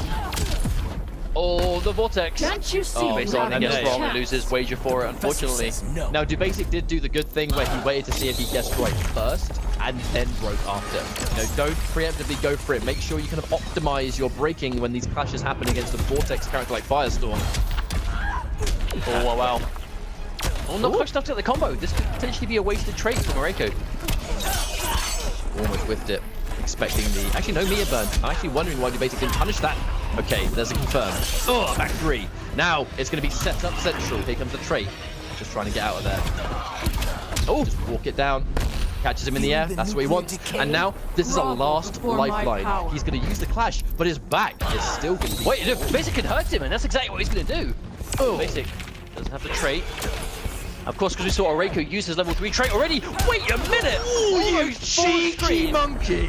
Almost full screen jump in, air dash, empty air dash into landing throw. That was a ballsy move from Do Basic. But like you know that literally demanded the ultimate respect from Moreko. And unfortunately for Moreko, that's exactly what he provided. And Do Basic is just gonna... why? What? Oh. But you know why he did it? Because every time he goes for those last-minute cross-ups, it's always a jump 2, which jails into more pressure. He must have known that Arakio, there's no way he is going to challenge that cross-up. He's going to wait for it, block it, and take the pressure afterwards. He knows he's going to sit there and block. Empty jump grab was just the most next level of reads, and it worked a treat. But this is an important turning point for Moreko. We've already seen that we obviously know he has a flash, but we do know that Do Basic has access to a Wonder Woman, and I know that Do Basic is very confident against Flash. And I know that Flash can have issues against certain brick wall characters in a lot of situations, and I know that Wonder Woman is one of them. But I wonder if that's the situation that Moreko wants to avoid. He just doesn't want to get effectively hit by a Wonder Woman at the end. So here's Firestorm to try and cover both bases. Either way, that's going to be game number 1 for Do Basic as we go into the second game and see if it's going to be enough. Do Basic's clutch with this character is so insane. I love his decision making. Oh, tries to anti-air. Firestorm, one of his weaknesses actually is his reactionary anti-airs have never been particularly strong. It's one of his weaknesses. Pressure and just a good trade. Good trade, to be honest. Oh wow. That was just through the fire and the flames right there. Okay. Molten Trap with punish. That is going to be a great reactionary tool at that back three. You can make it go so far, and it's so obvious when Dubasic's going for those forward threes. You know, it's such a very deliberate animation. It's not the hardest reaction in the world, but there it is. The low. Mixing up with the overhead, and again! I don't think Dubasic was actually ready for that to hit that jumping. But it doesn't matter. Is he going to spend bar? Yes. Okay. And any character, like Swamp Thing's another one, any character that can heal after spending bar, it almost just, in essence, makes the combo do more damage. Because when I say that, the divide between health is still bigger than it was before. So you'd almost like give that an increase in damage just in your favor rather than against them. Okay, down one. Got to be careful. Oh, no, doesn't commit. Oh, a throw attempt from Reiko. I wonder if he was just trying to reverse the block down one. Of course, especially Chance's going to catch it. Plus frames. And he challenged the plus frames. That's very interesting. But to be fair, Reiko, he's challenged plus frames before. I don't think he fears them as much as some other people do. Uh-oh, there's that mix-up. Overhead or low. Well, there's definitely the fail. You have to make them fear it, right? You know, you can't just get that respect for free. You have to make sure that they are forced to respect it. There it is, the low. Another catch. Oh, there we go. Transition. We're going outside, boys.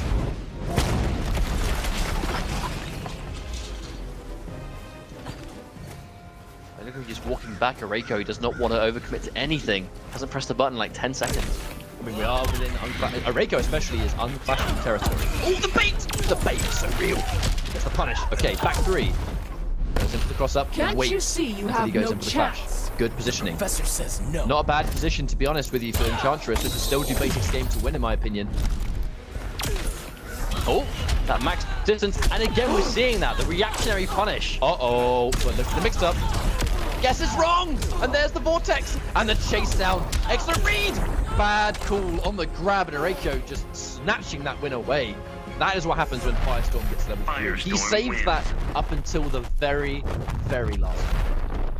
Yeah, and that really is what makes the character so scary, right? Like, he's such a fundamentally sound character by himself, but then when you throw that level 3 on top of it, it's the health regeneration, it's the mix-ups, it's the damage, it's the complete package. It's the whole shebang, and that's what we're going to see this time. And so Reiko able to tie things up. I would be honest, after quite a shaky start, it's good that he's been able to stabilize this somewhat.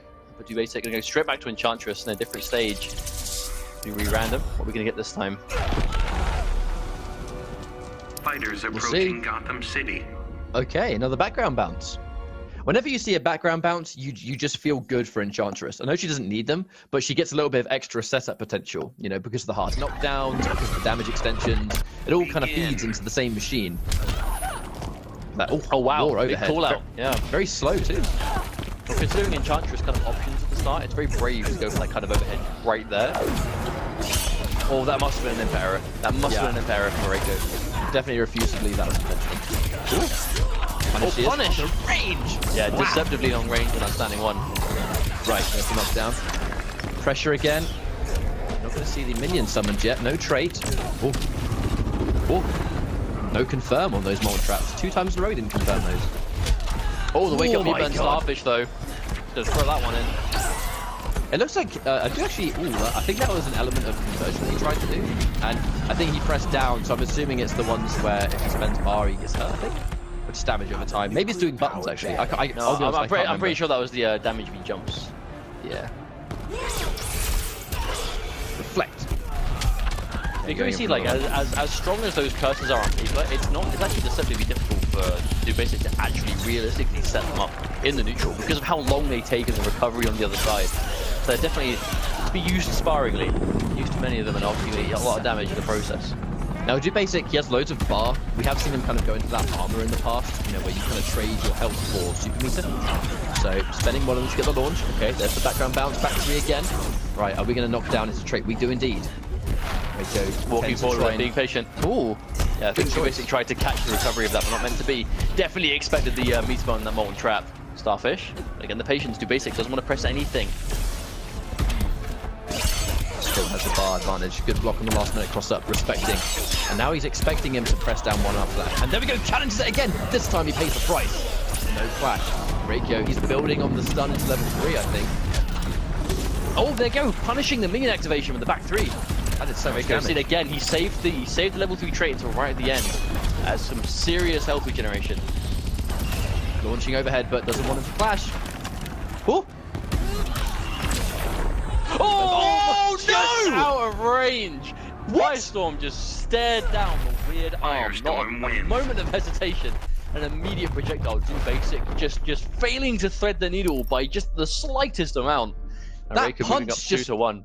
I think the punch just pulled out his nose hairs. It was that close. What the hell was that? Nah, just like it trimmed his fringe. Big oof. Very big oof. Damn, that's crazy. And Firestorm. but now just one game away though is Reiko. Reiko's been playing the Flash all day, and here we are now. And losers finals decide to go to Firestorm, and it's 2-1. Enchantress. Man, this is one of those make or break situations, right? If Reiko wins this, that is it. He is qualified for the Vienna finals, the Intercontinental Championship. But if Do Basic wins this, he's just tying it up. Like Do Basic desperately needs to hold on if he wants to bring this Enchantress to the top 8. He has 2 more games to win to do so, but it's going to be tough. Reiko's looking really strong. On a biased note, I'd love to see Enchantress make it into the Vienna finals from just an excitement standpoint. But to be honest, Reiko, he's fought so hard in this losers bracket, lost the first round, and these charges are definitely not intentional. No, I think they're just input errors. Oh wow, charges straight through the reflection. But no, his Wait, what? What? Did he just reflect the molten trap? I'm pretty sure that's what just happened. I didn't know that worked. Whoa. Almost did it again. Screen that's going to be in Reiko's favor. Doesn't want to stick out too many projectiles, but again, taking the minus frames guarees one of those hexes. Wake up, it's already worn off. Reiko's been so the molten trap. Uh-oh, this is dangerous. He's already built a level 3 trait, that's the main thing here. Oh, but then wake up! The anti-air immediately makes it fear. Spending a bar. Bring back some of that sustenance. Drain from Firestorm. Punish? Yes, he's in range. Reiko really has to be careful going for those so close. He really is betting the farm on them. Not afraid. Looks like Enchantress has a tough time of chasing down the Trailblazer. I think so, but either way, we're going to get some more health back. Okay, undone the damage. And ooh, the low. Okay, so patient from Do Basic. To be honest though, no trait in sight. He's using this entirely on reflect and on just solid neutral play. And good buttons. That's basically how he's making this sort of solid sequence. And there it is, molten trap. Forward dash, instant forward air dash from Do Basic, just trying to close that distance. And the wow, that must have been max range. Don't think that would have connected had Do Basic not pressed a button. He could almost have put himself in that situation. Lots of patience. He doesn't want to give him the reflect. It just gives Do Basic that presence. Doesn't commit to the second hit. That mix-up, both unsafe, but you've got to make the right call. If you guess wrong and you eat the trap, you're full combo into level 3. Level 3 Firestorm is one of the absolute best characters in the game by far. Oh, interaction. That's not what Do Basic needs. It's going to be an easy clash. There's going to be some guaranteed life left. I don't think Reiko is going to risk spending his only bar to deny this. Probably 2 for Do Basic, yeah. This is so tense, man. Oh, tries to add the air. Oh, that's no good. Saving his VAR from contesting the clash health just to waste it on a failed anti-air attempt. That's not what he needs. Reflect again, just to establish. Because from that range, Firestorm can't really check. Those molten traps, they reflect. Whoa. Oh my god! Which way was he going? No one knows.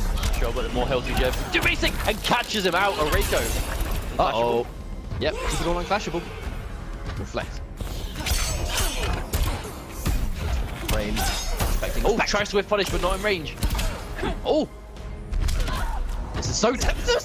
Why is this so tense? Because Do Basic knows he hasn't got a clash. He's got a huge life lead, but this is now a Firestorm with level 3 trait. Dangerous. Health regeneration is going to bring him back into the fight. Very risky forward 3. Could have been disastrous. Oh, another one. But Reiko, he's respecting them, and there we go. Your soul. Heal again. Huge from Do Basic. Oh my lord! Oh god, again! The read was correct, but okay. Reiko not really given the chance to clash. Do Basic playing it one hit at a time. It's 2-2 last game.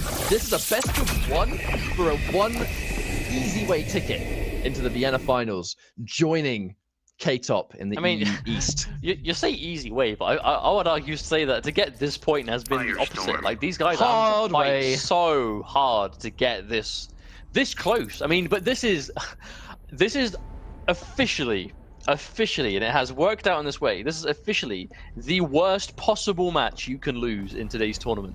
Because God. this is 2-2. The winner of this moves on to grand finals, and win or lose in grand finals, top 2 today makes it to the Vienna top 8 alongside Wasminator, alongside of Gilbags. But because it's 2-2, this will be the last point you can possibly lose. Oh God. Chat, give me predictions. 1 for Do Basic, 2 for Arakyo. I want to know who you want to make it into Vienna. This is ridiculous. And this will come down to literally a final game. We could not have asked for a better turnaround to finish things off here, as it's going to be Do Basic versus Arakyo. They're fighting for that spot in the Intercontinental Championship. And then wake up. Arakyo attempts to combo off it, but isn't quite able to. No punish. Both players immediately playing very shaky at the start. I wonder if this is getting to them already. I am 100% positive Do Basic is nervous. 2 opportunities, but again, 3. Make that 3. Make that 4. 4. Huge opening to Do Basic already wasted. Do Basic needs to wake up. That's what he needs to do. This is insane. He's had so much opportunities to get massive damage, and he's just not taking it. Oh, Molten Trap. That's a good way to lose all momentum, but 2 bars gone already for Do Basic. Be careful. Oh, the down 1 attempt. I'm not sure what that was from Arakyo, but he's going to pay for it. Luckily, there's no bar from Do Basic to get more health. Ooh. Takes the minus range for a free forward 3. Okay. Doesn't want to challenge too much. Shout. No anti-air attempt either. Very reserved. Down 1 trades. 1 more. Oh, the throw attempt from Arakyo. That's 2 really meaty cross-ups that he has not seized. Do Basic. Oh, really letting this one escape him, to be honest. That should have been around, but it's going to go against him. Yep, and that's going to do enough damage. It's going to be set point from Arakyo, but he has not a lot of health left at all in this first bar. Oh, trap. Gone. Oh, back-to-back deflect, Do Basic. Cleanliness. Full screen Trailblazer. I wonder if that was just our read on the forward 3. It had to have been. It had to be, but either way, that's going to be match point both players. Do Basic. Oh, Arakyo. Watch out. That's a stun. Are we going to see mix-ups? Stun. Oh, the combo. What is this? Oh, no. Overcommits. I was actually expecting maybe we're going to see a hard knockdown. Oh, no, that's not the environment! Dude, that's not the interactable he wanted. No, he definitely wanted the background bounce. Instead, he got the touch. Oh, the whip punish! Immediately Do Basic. You have no guaranteed life back. I don't think Arakyo has a single bar to actually contest. I don't think so. Jay, no. How unfortunate was that down 1 into background? He didn't get background, he picked up the tusk! I'm pretty sure it's happened to all of us, but not when there's this much on the line. I feel so bad for that. But that obviously, you have to know, once you've used that background bounce, the tusk appears. You have to have that knowledge. Oh, but the Hex! Oh, the anti-crouch! He can't crouch! Oh no, he just hurt himself, I think. Yeah, beat the Chris down. There's a trap. He hurt himself. Okay, trade. Oh. Bad trade. No, the Molten Trap hit stun lasted. Kept him safe. Oh, the sweep! The Starfish, wake up. Arakyo has to be really careful. We're punished. No, nothing. Oh, no, he called him out. He called him out. Oh, the Molten Trap! Oh, this is going from bad to worse. 12 frames. Has the backdash. Level 3 trade. This is all he can do. This is Arakyo's best chance of getting health back with the chip damage. The minion tries to get over. Not in range. The sword connects. Molten Trap. Miaburn. Again, the patience. Oh, catches him. He didn't flash. He went for the Starfish instead of Arakyo, but he dropped the combo. This is chip territory and will not matter as Do Basic is able to get the sweep to end all sweeps to move through to grand finals, where he will get not only his run back against K-Top, but that all-important guaranteed spot in the Intercontinental Championship top 8 in Vienna in 2 weeks' time. What a series, and what a perfect way to end things. To me, that was just the clearest example of 2 players that I think were probably the most nervous they've ever been. You saw every exchange at the end, punishes that didn't go through, combos that were dropped, really fiddly situations where we're seeing punishes with a down 1 or a single hit, which could have been full combos. That only ever happens when you are shaking and you can't control your emotions. And it's a feeling that so little players in this community can say they've ever felt. 100%. Like, straight up, like, we can all see that there are a lot of mistakes made, especially from Arakyo at the end there. We can all say that, we can all speculate, but it is another thing entirely to be in that situation, to be so low on life, and you know in your mind, uh-oh, if I lose this tournament is all for nothing. This is the last part. This is my last chance. If I win this life bar, I win and I make it to Vienna. If I lose, I'm out and I'm staying home empty-handed. To be in that situation, to understand that you know that's what you're playing for, all the while playing against someone that is winning and as feeling themselves currently beating you, to know that you are so close to winning, but also so close to losing. Like that is a pressure as a player that so little players will ever feel. And to be in that situation is so difficult. So huge props for bringing it down to that close regardless, because that was sick. Well, either way, that does mean we'll be seeing Do Basic as our second entry in EU East for our Vienna finals in a couple of weeks, where, Enchantress, we're guaranteed to see her. And he goes one step closer for qualifying for the IPS later in the year. Now, this tournament's not over. We have a grand finals to get through. And now, even though both of these players are confirmed to play in a couple of weeks for the Intercontinental Championship finals, this win is still actually very, very important, because whoever wins this is seeded higher in the top 8 tournament when they play in Vienna. So, it's important to make sure that the two players, K-Top and Do Basic, they can rest easy knowing they will at least be playing in the finals. But right now, we need to find out who's going to be seeded higher in the top 8. Seeding is going to be very, very important when you factor in that only one player is making it into the IPS finals through this entire championship league. One person makes it through, and the higher you're seeded, there you go.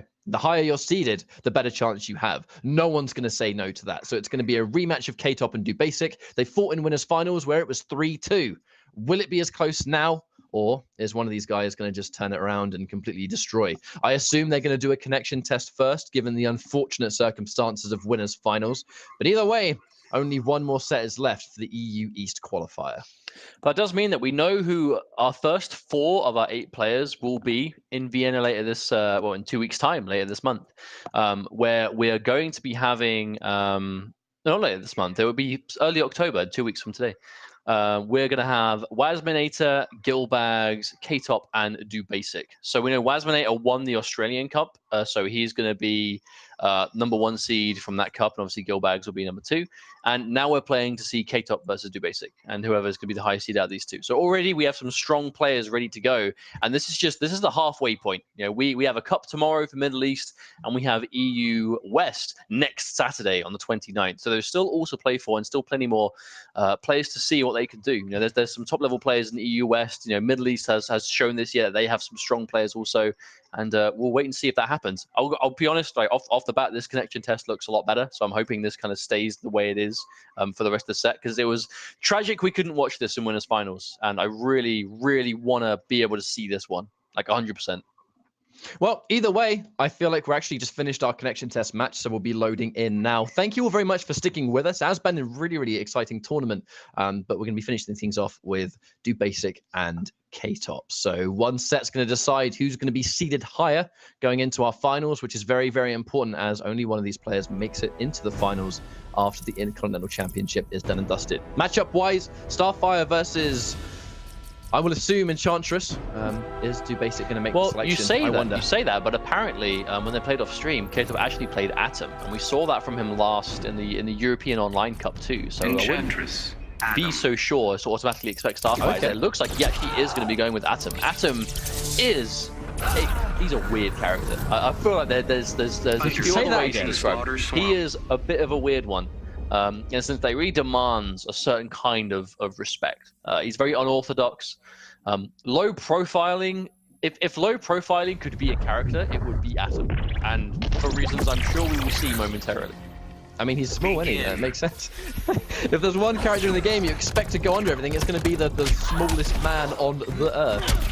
There we go, there's the trade immediately. And he crossed up down 2 though, K-Top being a little bit too cute. Now here comes the presence. Atom though has got a teleport. I'm assuming that might be quite an interesting tactic. Dealing with that trade. Ooh, jumps into the forward 3. And there's the reset. Okay, full combo incoming. Knocked down as well. Oh, I actually went to the other side. I actually wonder if you basically was going for like an anti-interactable setup there. Didn't quite get it. Oh wow, the forward 3 next though. You can say it kind of took K-Top by surprise a little bit. Goes in. Wake up back 3. Yep. Burn back 3. Are we going to heal? Yes, we will. Okay. Evening things up some. Trait, so good. Blocking it correctly. Oh, not until the last minute.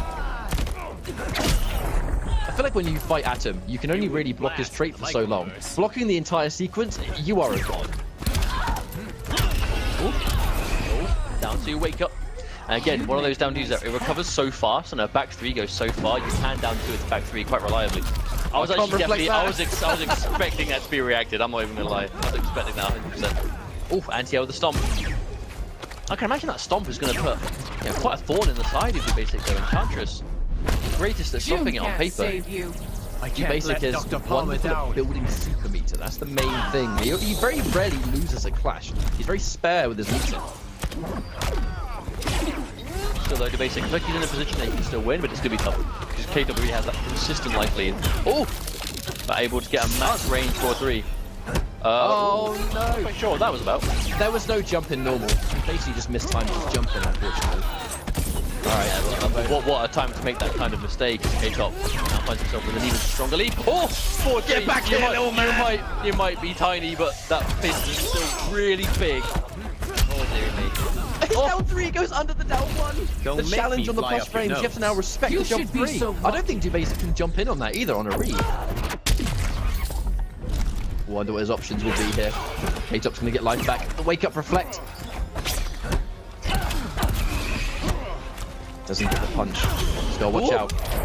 Tries to maybe shot. He tries to, I can assume, anti-air is my only assumption we saw there, but nothing came out. The jump 3 clean. K-Top takes the first game. I feel like Atom's jump 3 is just it's so vanilla, you know what I mean? It's like a jumping kick. It is a jumping heavy kick, if I've ever seen one. Now Dubasic, what does he do here? He's hesitating Wonder Woman. Now, even though he's been playing Enchantress all day, we know he does have access to a really powerful Wonder Woman as well. Which it definitely seems to be like a matchup thing. You know, go to Wonder Woman if the matchup kind of really, I suppose, demands it.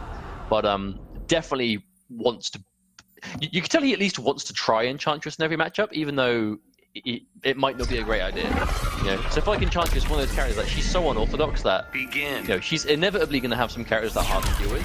But as a player, like as a specialist of that character, you're going to want to do whatever you can to play them whenever you can. You've seen K-Top whenever he is in that situation of neutral, just going for that down 3, that low profiling sweep, so powerful. I mean, I would go as far to say I think Atom's down 3 is the best normal in the whole game. I really feel like it shuts down. Oh, there it is again, 4-3, come back here. The second time in this match and the third time in total we've seen that. Insane. It's just such an answer. I can assume Dubasic wasn't expecting that jump 2 to connect. He didn't commit to anything afterwards. Maybe expecting a down 3 or something. But either way, doesn't really matter. This has been a crazy good turnaround in the first round. K-Top down 1 into down 3 on block. Very common Atom tactic, to be honest. You always want to press buttons after a down 1 is blocked. But he does low profile. 4-3 to Dubasic. He blocks the entirety of the Atom straight just to drop the combo immediately. Very unfortunate for Dubasic, but I would say this is an amazing turnaround from Dubasic overall. The trait, oh no, tries to.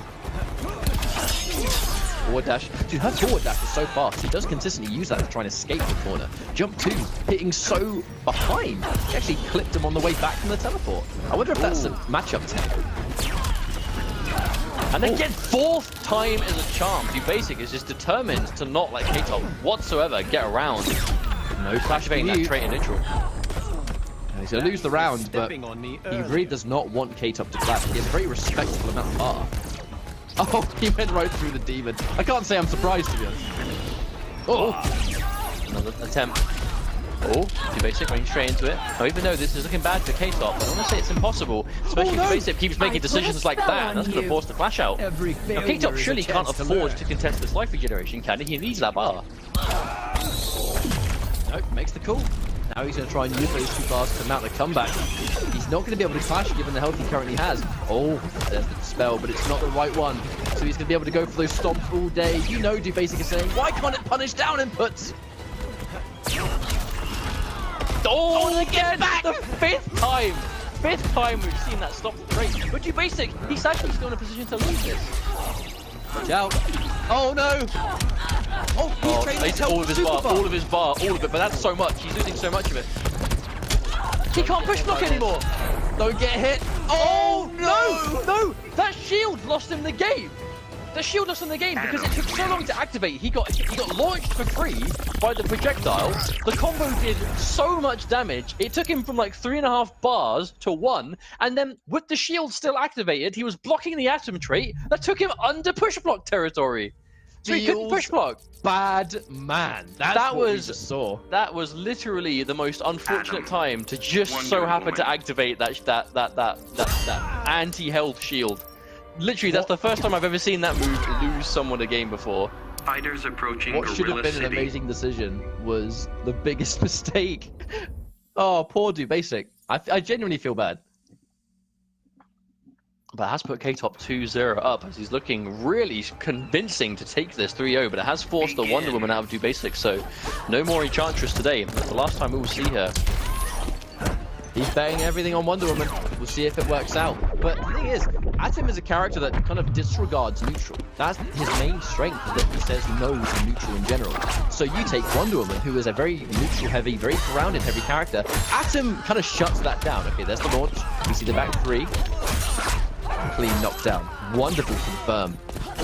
And that's the trait again. That's twice the trait in this one life bar alone has been completely wasted thanks to Basic catching him just in time. K-Top, which see him come back from worse odds. Case in point, game 2. Ooh, forward dash from Basic under the skull.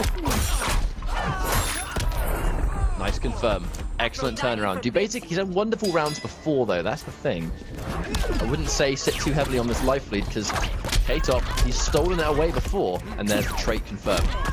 That's the one thing he does with that, you know, for those that may not know, if you can go for those really meaty endings of a trait and then you reappear, you're actually not as vulnerable. You know, if you end it right as you land a hit, as they stand up, your trait is already recovered. So that's kind of like the timing that you see these Oh my lord! That was so clean from K-Top. It didn't kill, but it didn't kill any of the so that's really unfortunate. But what a confirm from K-Top. Amazing. Wait. Hello?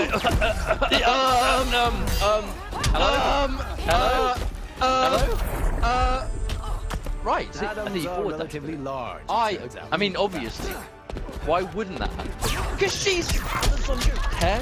She doesn't care about no measly figure. Now, is this gonna work, K-Top? I mean, throw on landing, smart stuff, bring that trait back, but avoiding chip damage from Wonder Woman, that's gonna be so tough. Now, if K-Top actually wins this... Oh, the air shield! Never mind. Headshot.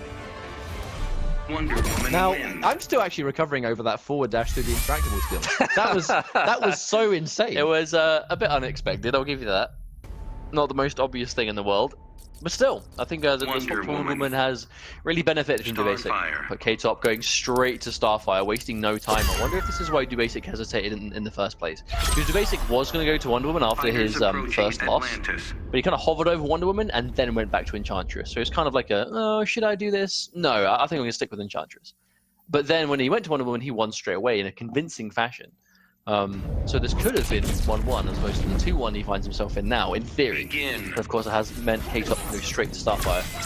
Now the jump back 3 showing Basic that K-Top has no interest in being close. He does not want to fight up close and personal and give Wonder Woman that grounded strength that she has. If he sits on the screen, he has so many projectiles to kind of just keep her on the ground, and even though she normally loves being on the ground, against Starfire, not so much to be honest.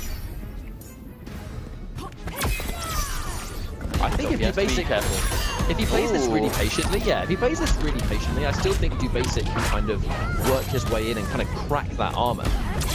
I wouldn't count him out by any means. Oh, good God, that 4-3, so active. Oh, 3. Yeah, to air, but no. Basic doesn't recover in time. Oh, there's the air to air again, double jump in. Oh, not close enough to the background. We have to watch out. Instant jump 3. Okay, Basic back in the fight, making us really feel like the Wonder Woman choice was a good choice. Hopefully he didn't go to this character pick too late. Wonderful block, but K-Top, he does that quite regularly. K-Top tends to press buttons when he knows he's minus. He kind of goes with his gut, plays by the heart, but it's not always the right choice. That said, it is going to put him on tournament point for another time in a row. But yes, but he's on tournament point, but still massively down in the second life bar. So I think it's just going to be tough. If Basic can defeat K-Top Starfire, that is effectively his two, I suppose, the characters you could say are his strongest right now, both beaten by Wonder Woman, but it's going to put K-Top in a bit of a weird situation. However, he's managing to win this one back with a wake up into a full forward from Basic and an immediate clash. K-Top. Do you think Basic spends anything here? I anticipate 2 from K-Top and nothing from Basic. Yeah, nothing. He can't spend it. All 3 from K-Top. Concede.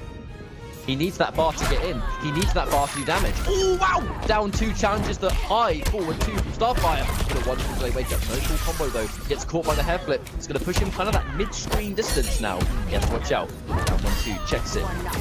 Oh! Powers through the backdash. No backdash for you, mate. Oh, that life that K-Top wanted to get back already gone. All right, parry buff. He's going to get more damage now. We'll see if he actually has a chance to do it though. Oh, no, Imp error. Yeah, that's not what he wanted. He actually might have lost the game on that. Put himself minus. Took chip he can't afford to take. Oh, man, that chip was so much. Oh, and the jumping heavy from behind. K-Top with the angle. That's going to do it. And just like that, K-Top, after a very, very, very back and forth final game, is going to be your winner today. From winner's side, no less.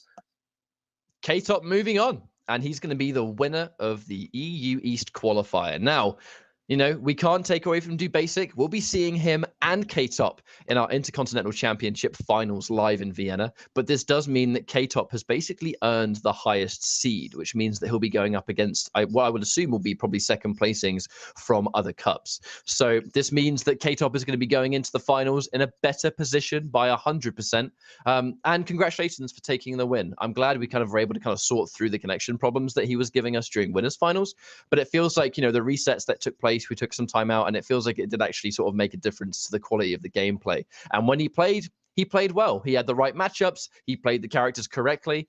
And, you know, the big thing is he was finally able to kind of go against what he always wants to do, which is rush down all the time. I feel like his Starfire going, he made mistakes earlier in the top 8, being too aggressive when he didn't need to. He did not make those same mistakes in grand finals. And lo and behold, he's moved on. He's now winning this tournament.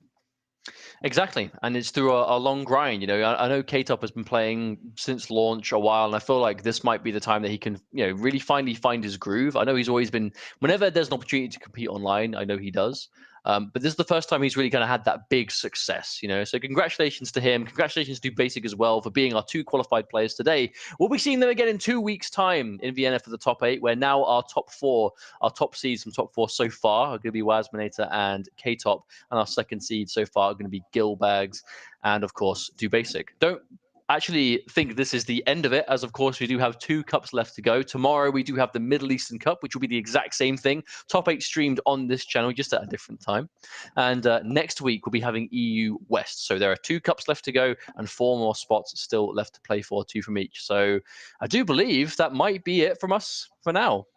Yeah, I think that's all we have time for. We have our top 8 done and dusted. Thank you all very much for sticking with us, and hopefully you enjoyed the show. Once again, shout out to NetherRealm, shout out to Warner Brothers for producing Injustice 2, because it is a mighty fine game in the IPS. And the thing is, we're reaching the end of the series now. You know, the IPS is now set in stone.